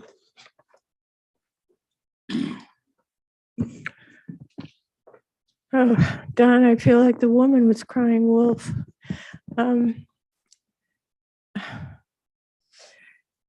You drive down Highland Avenue and you see forest and you see trees, which is becoming so rare. And I just think we have got to stop this growth. I mean, on May 5th at 4 o'clock on a Monday, I drove up from Black Point Road and I looked to my left, looking down Route 1, and the traffic went down. It had to go past the entrance to the town hall. Then I looked to my right and the traffic went from the traffic light all the way down to the Little Dolphin Nursery. I mean, fine, all these wonderful developers who are developing and having a field day. And I think partly because of the comprehensive plan, and I think also because of GMO with that exclusion clause, I think both of those have to be relooked at and taken seriously. I don't know how the sanitation department is able to cope with all the building that's going on. And I just keep crying for help to please save some trees and save some land. And wouldn't it be wonderful if the owners of that property would give the land to the land trust and save it? Because it's really sad. It's really, really sad. And I think the developers are having one hell of a good time. And it's just very, very upsetting to me. And it's really changing our whole little town into a little city. So I know you guys are doing a wonderful job, but please try to protect some land. And so I really hope that you don't change the zoning to accommodate a builder. I just think that's wrong. So that's my little piece. Thank you so much. Thank you, ma'am. Do I have a motion? So moved. Second. Discussion? Yeah, Mr. Chair. Katarina, and then we'll work that way. I was there at Long Range Planning when this was discussed. And Long Range Planning, as mentioned, approved this unanimously. We had great discussions regarding, impact on the resource protection zone, which is right next to it. I will tell folks that that straight line is the railroad track. Oh, now I can't get forget I'm on my iPad here. So these are lots that are along the railroad track on Highland Avenue. If you notice, it's a very densely developed area to begin with. There are already houses existing on all the lots right now. So it's not like we're not there's already people there and houses there. So I mean, I feel that it makes sense to allow for this rezoning, because it is kind of weird that it just got left out there as an RF, particularly given the location next to the railroad track. And from a real estate point of view, because it is next to the railroad track, it will make the lots more affordable. I mean, they aren't going to be high-end lots for people. So I'm all for it. Thank you. Counselor Johnson. This is my favorite subject, changing zoning to incentivize more growth in the town of Scarborough. So thank you for bringing this forward. It's curious, and Jay, I'm glad you're here. Last week, I had the pleasure of a 2-hour meeting with Jay and our attorney, and I wish our attorney was still here. And it involved the planning board, zoning board of appeal, long-range planning. And it was kind of a training course, but it kind of reminded folks who are on those boards that they are not to creatively solution an applicant.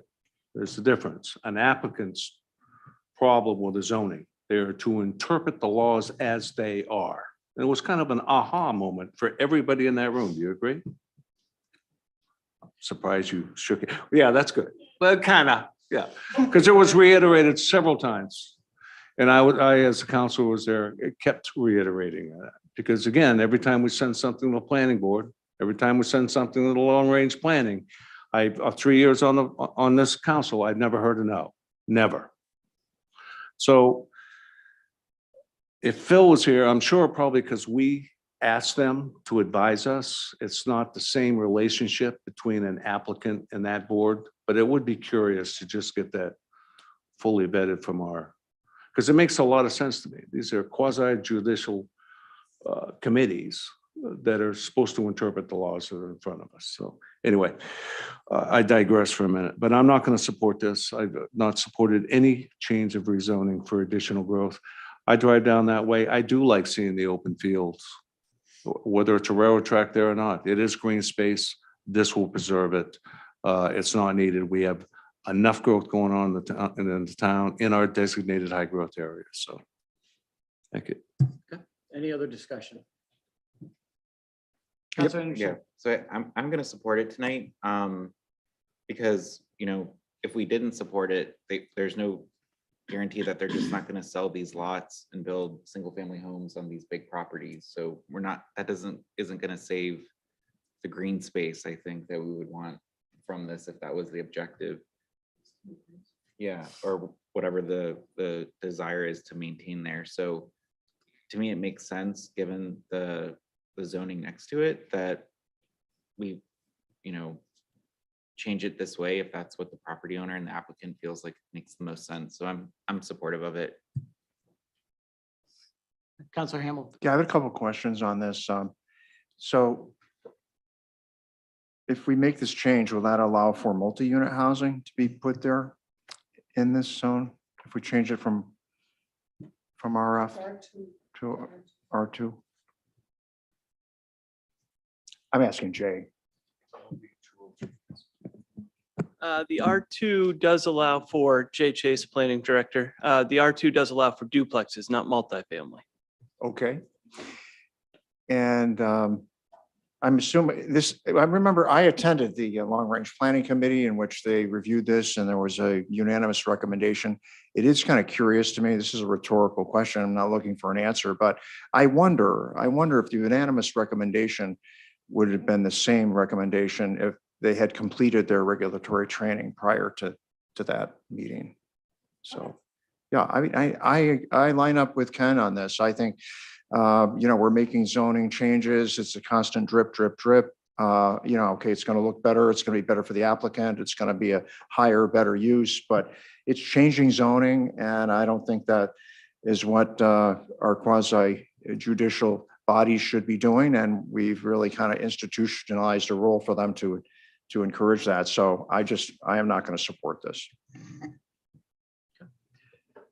So I support moving this to the planning boards that when we're the only ones that can change zoning, right? So just to be clear, planning board can't do that, long range planning can't do that. Municipal officers are the only ones who can.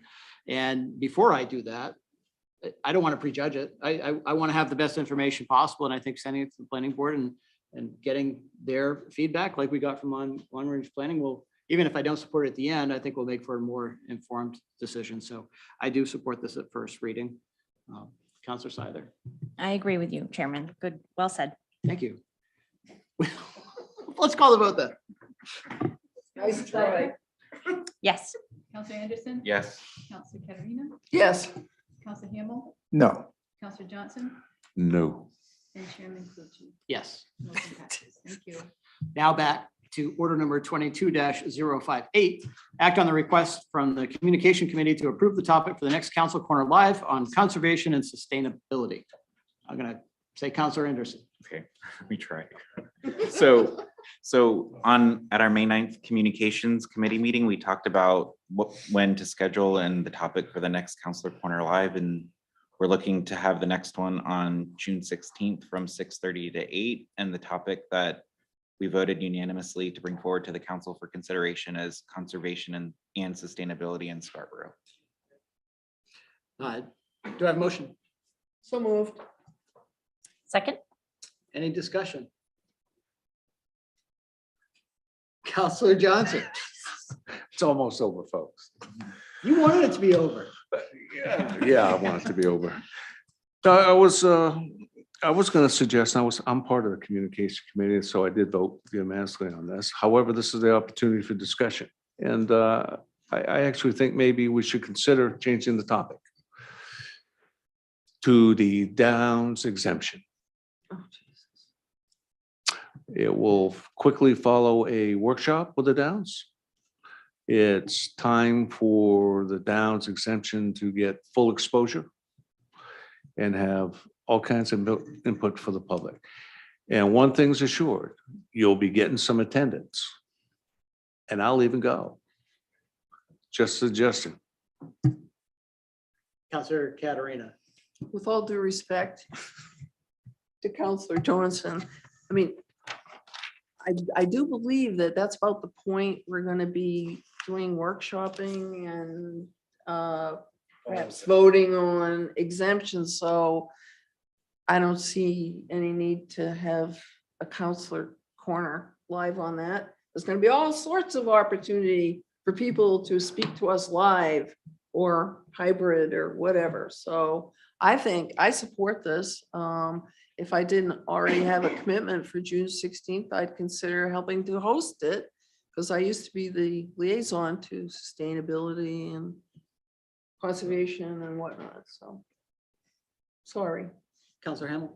Yeah, I was also under the impression that it was going to be the topic was going to be related to the Downs exemption.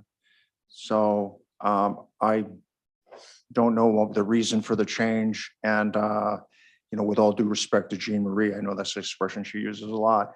I'm not a believer in terms of all of this process we're going to have before that happens. It hasn't happened yet. So before we close this evening, I'm going to make a suggestion that we talk about next agenda items and timing. And I want it to be focused exclusively on workshops and when we're going to actually have an executive session and actually have a workshop and actually have a public forum like this for discussing and considering the Downs exemption that's been pending for months. John and then April. Yeah, I wouldn't mind changing the topic, but I feel like it's premature until we as a council have seen something, because I'm not sure when we're going to see it and whether we're going to be able to have an informed conversation with the public. I feel like if we want to do another Counselor Corner Live, we could do one a week later, 2 weeks later. There's nothing that's preventing us from doing these when we're ready. I just feel like it takes time, it takes staff time to prepare for these. And we would be going into it if we were to talk about the Downs exemption with no additional information than what we have today. And I just worry it's not going to be the best use of the public's time until we have something for them to react to. This is a topic that even when we talked about growth in the Downs did come up, was the concern around conservation and land use. So I feel even though it might not be specific to the Downs, I think the topic lends itself for that conversation anyway. So I'm sure that conversation will come up through this conversation in terms of concerns around, you know, sustainability and development and what are we doing at the Downs. So I think this is a broad enough topic that it will go in that direction anyways, without us having to be specific on the exemption itself. Councilor Seiler. I'm not in favor of changing the topic, and not just because it's my topic. But I feel like we have the Downs gets talked about a lot, and we are going to have a huge commitment ahead of us to the public to go through that process. And I know, Councillor Hamel, that you are skeptical that there will be enough public process, and that's okay. But that doesn't preclude us from talking about other things from time to time. And I think that there's a lot of energy around this topic and within the community. I think there's a lot of energy around this topic as it relates to the Downs, as Councillor Anderson said. And I already know that just shopping this around with a friendly smile, that Conservation Commission and Sustainability Committee were really excited that this was going to be the coming topic. So I think engagement will be really high. Yeah, I think you guys, I think it's the right thing to be talking about. You know, if you want to encourage something, talk about it. So I support this. Any additional discussion? I was just going to mention for the next ordinance committee meeting, actually, the sustainability committee is coming forward and we'll be there talking about sustainability issues.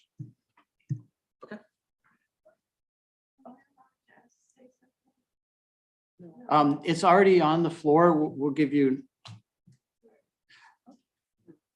Sorry. We're going to call the vote on this, please. Council Seiler, Yes. Council Anderson. Yes. Council Katarina. Yes. Council Hamel, No. Council Johnson, Yes. and Chairman Pucci. Yes. Motion passes. Thank you. Okay, and now we're at order number 22-059, act on the request from Community Services to accept an ARPA childcare sustainability grant in an estimated amount of $60,000. Mr. Gallagher. Yeah, I'm gonna fall on my sword on this one. Just to give some background to this, this was a grant through DHHS. They were afforded some state ARPA funds back in December and January for childcare providers to apply for essentially two components. One was to offset operational expenses. So again, this was in line with ARPA legislation, in addition to providing essentially what amounts to bonuses to direct childcare providers. So people who are actually on the front lines providing childcare services. It was a very simple grant application process. It was essentially a form that we completed through a state portal. The turnaround was very quick. It was really lacked a lot of the documentation, but we do have kind of the background to this.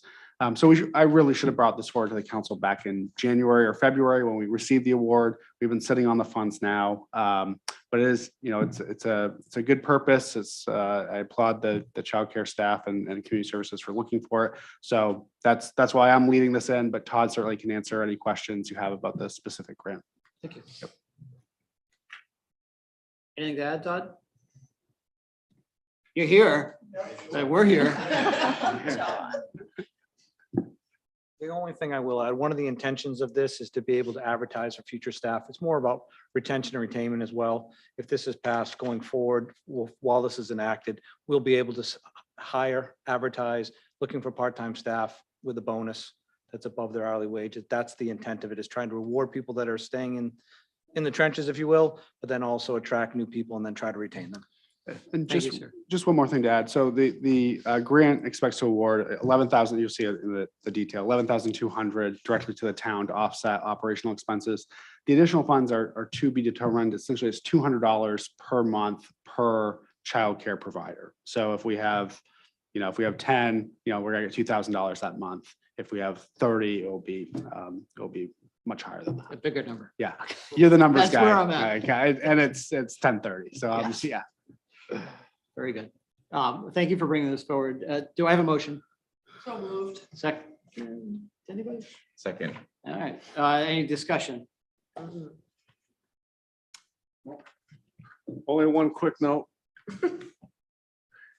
When we assemble these agendas, I think we really got to be mindful of folks that drive all the way to Wiscasset after a 10:30 meeting. So anytime we have staff on board to support, maybe we should push those agenda items at the beginning so you can come in and get home. Just a thought. Fair enough. Sorry, Todd.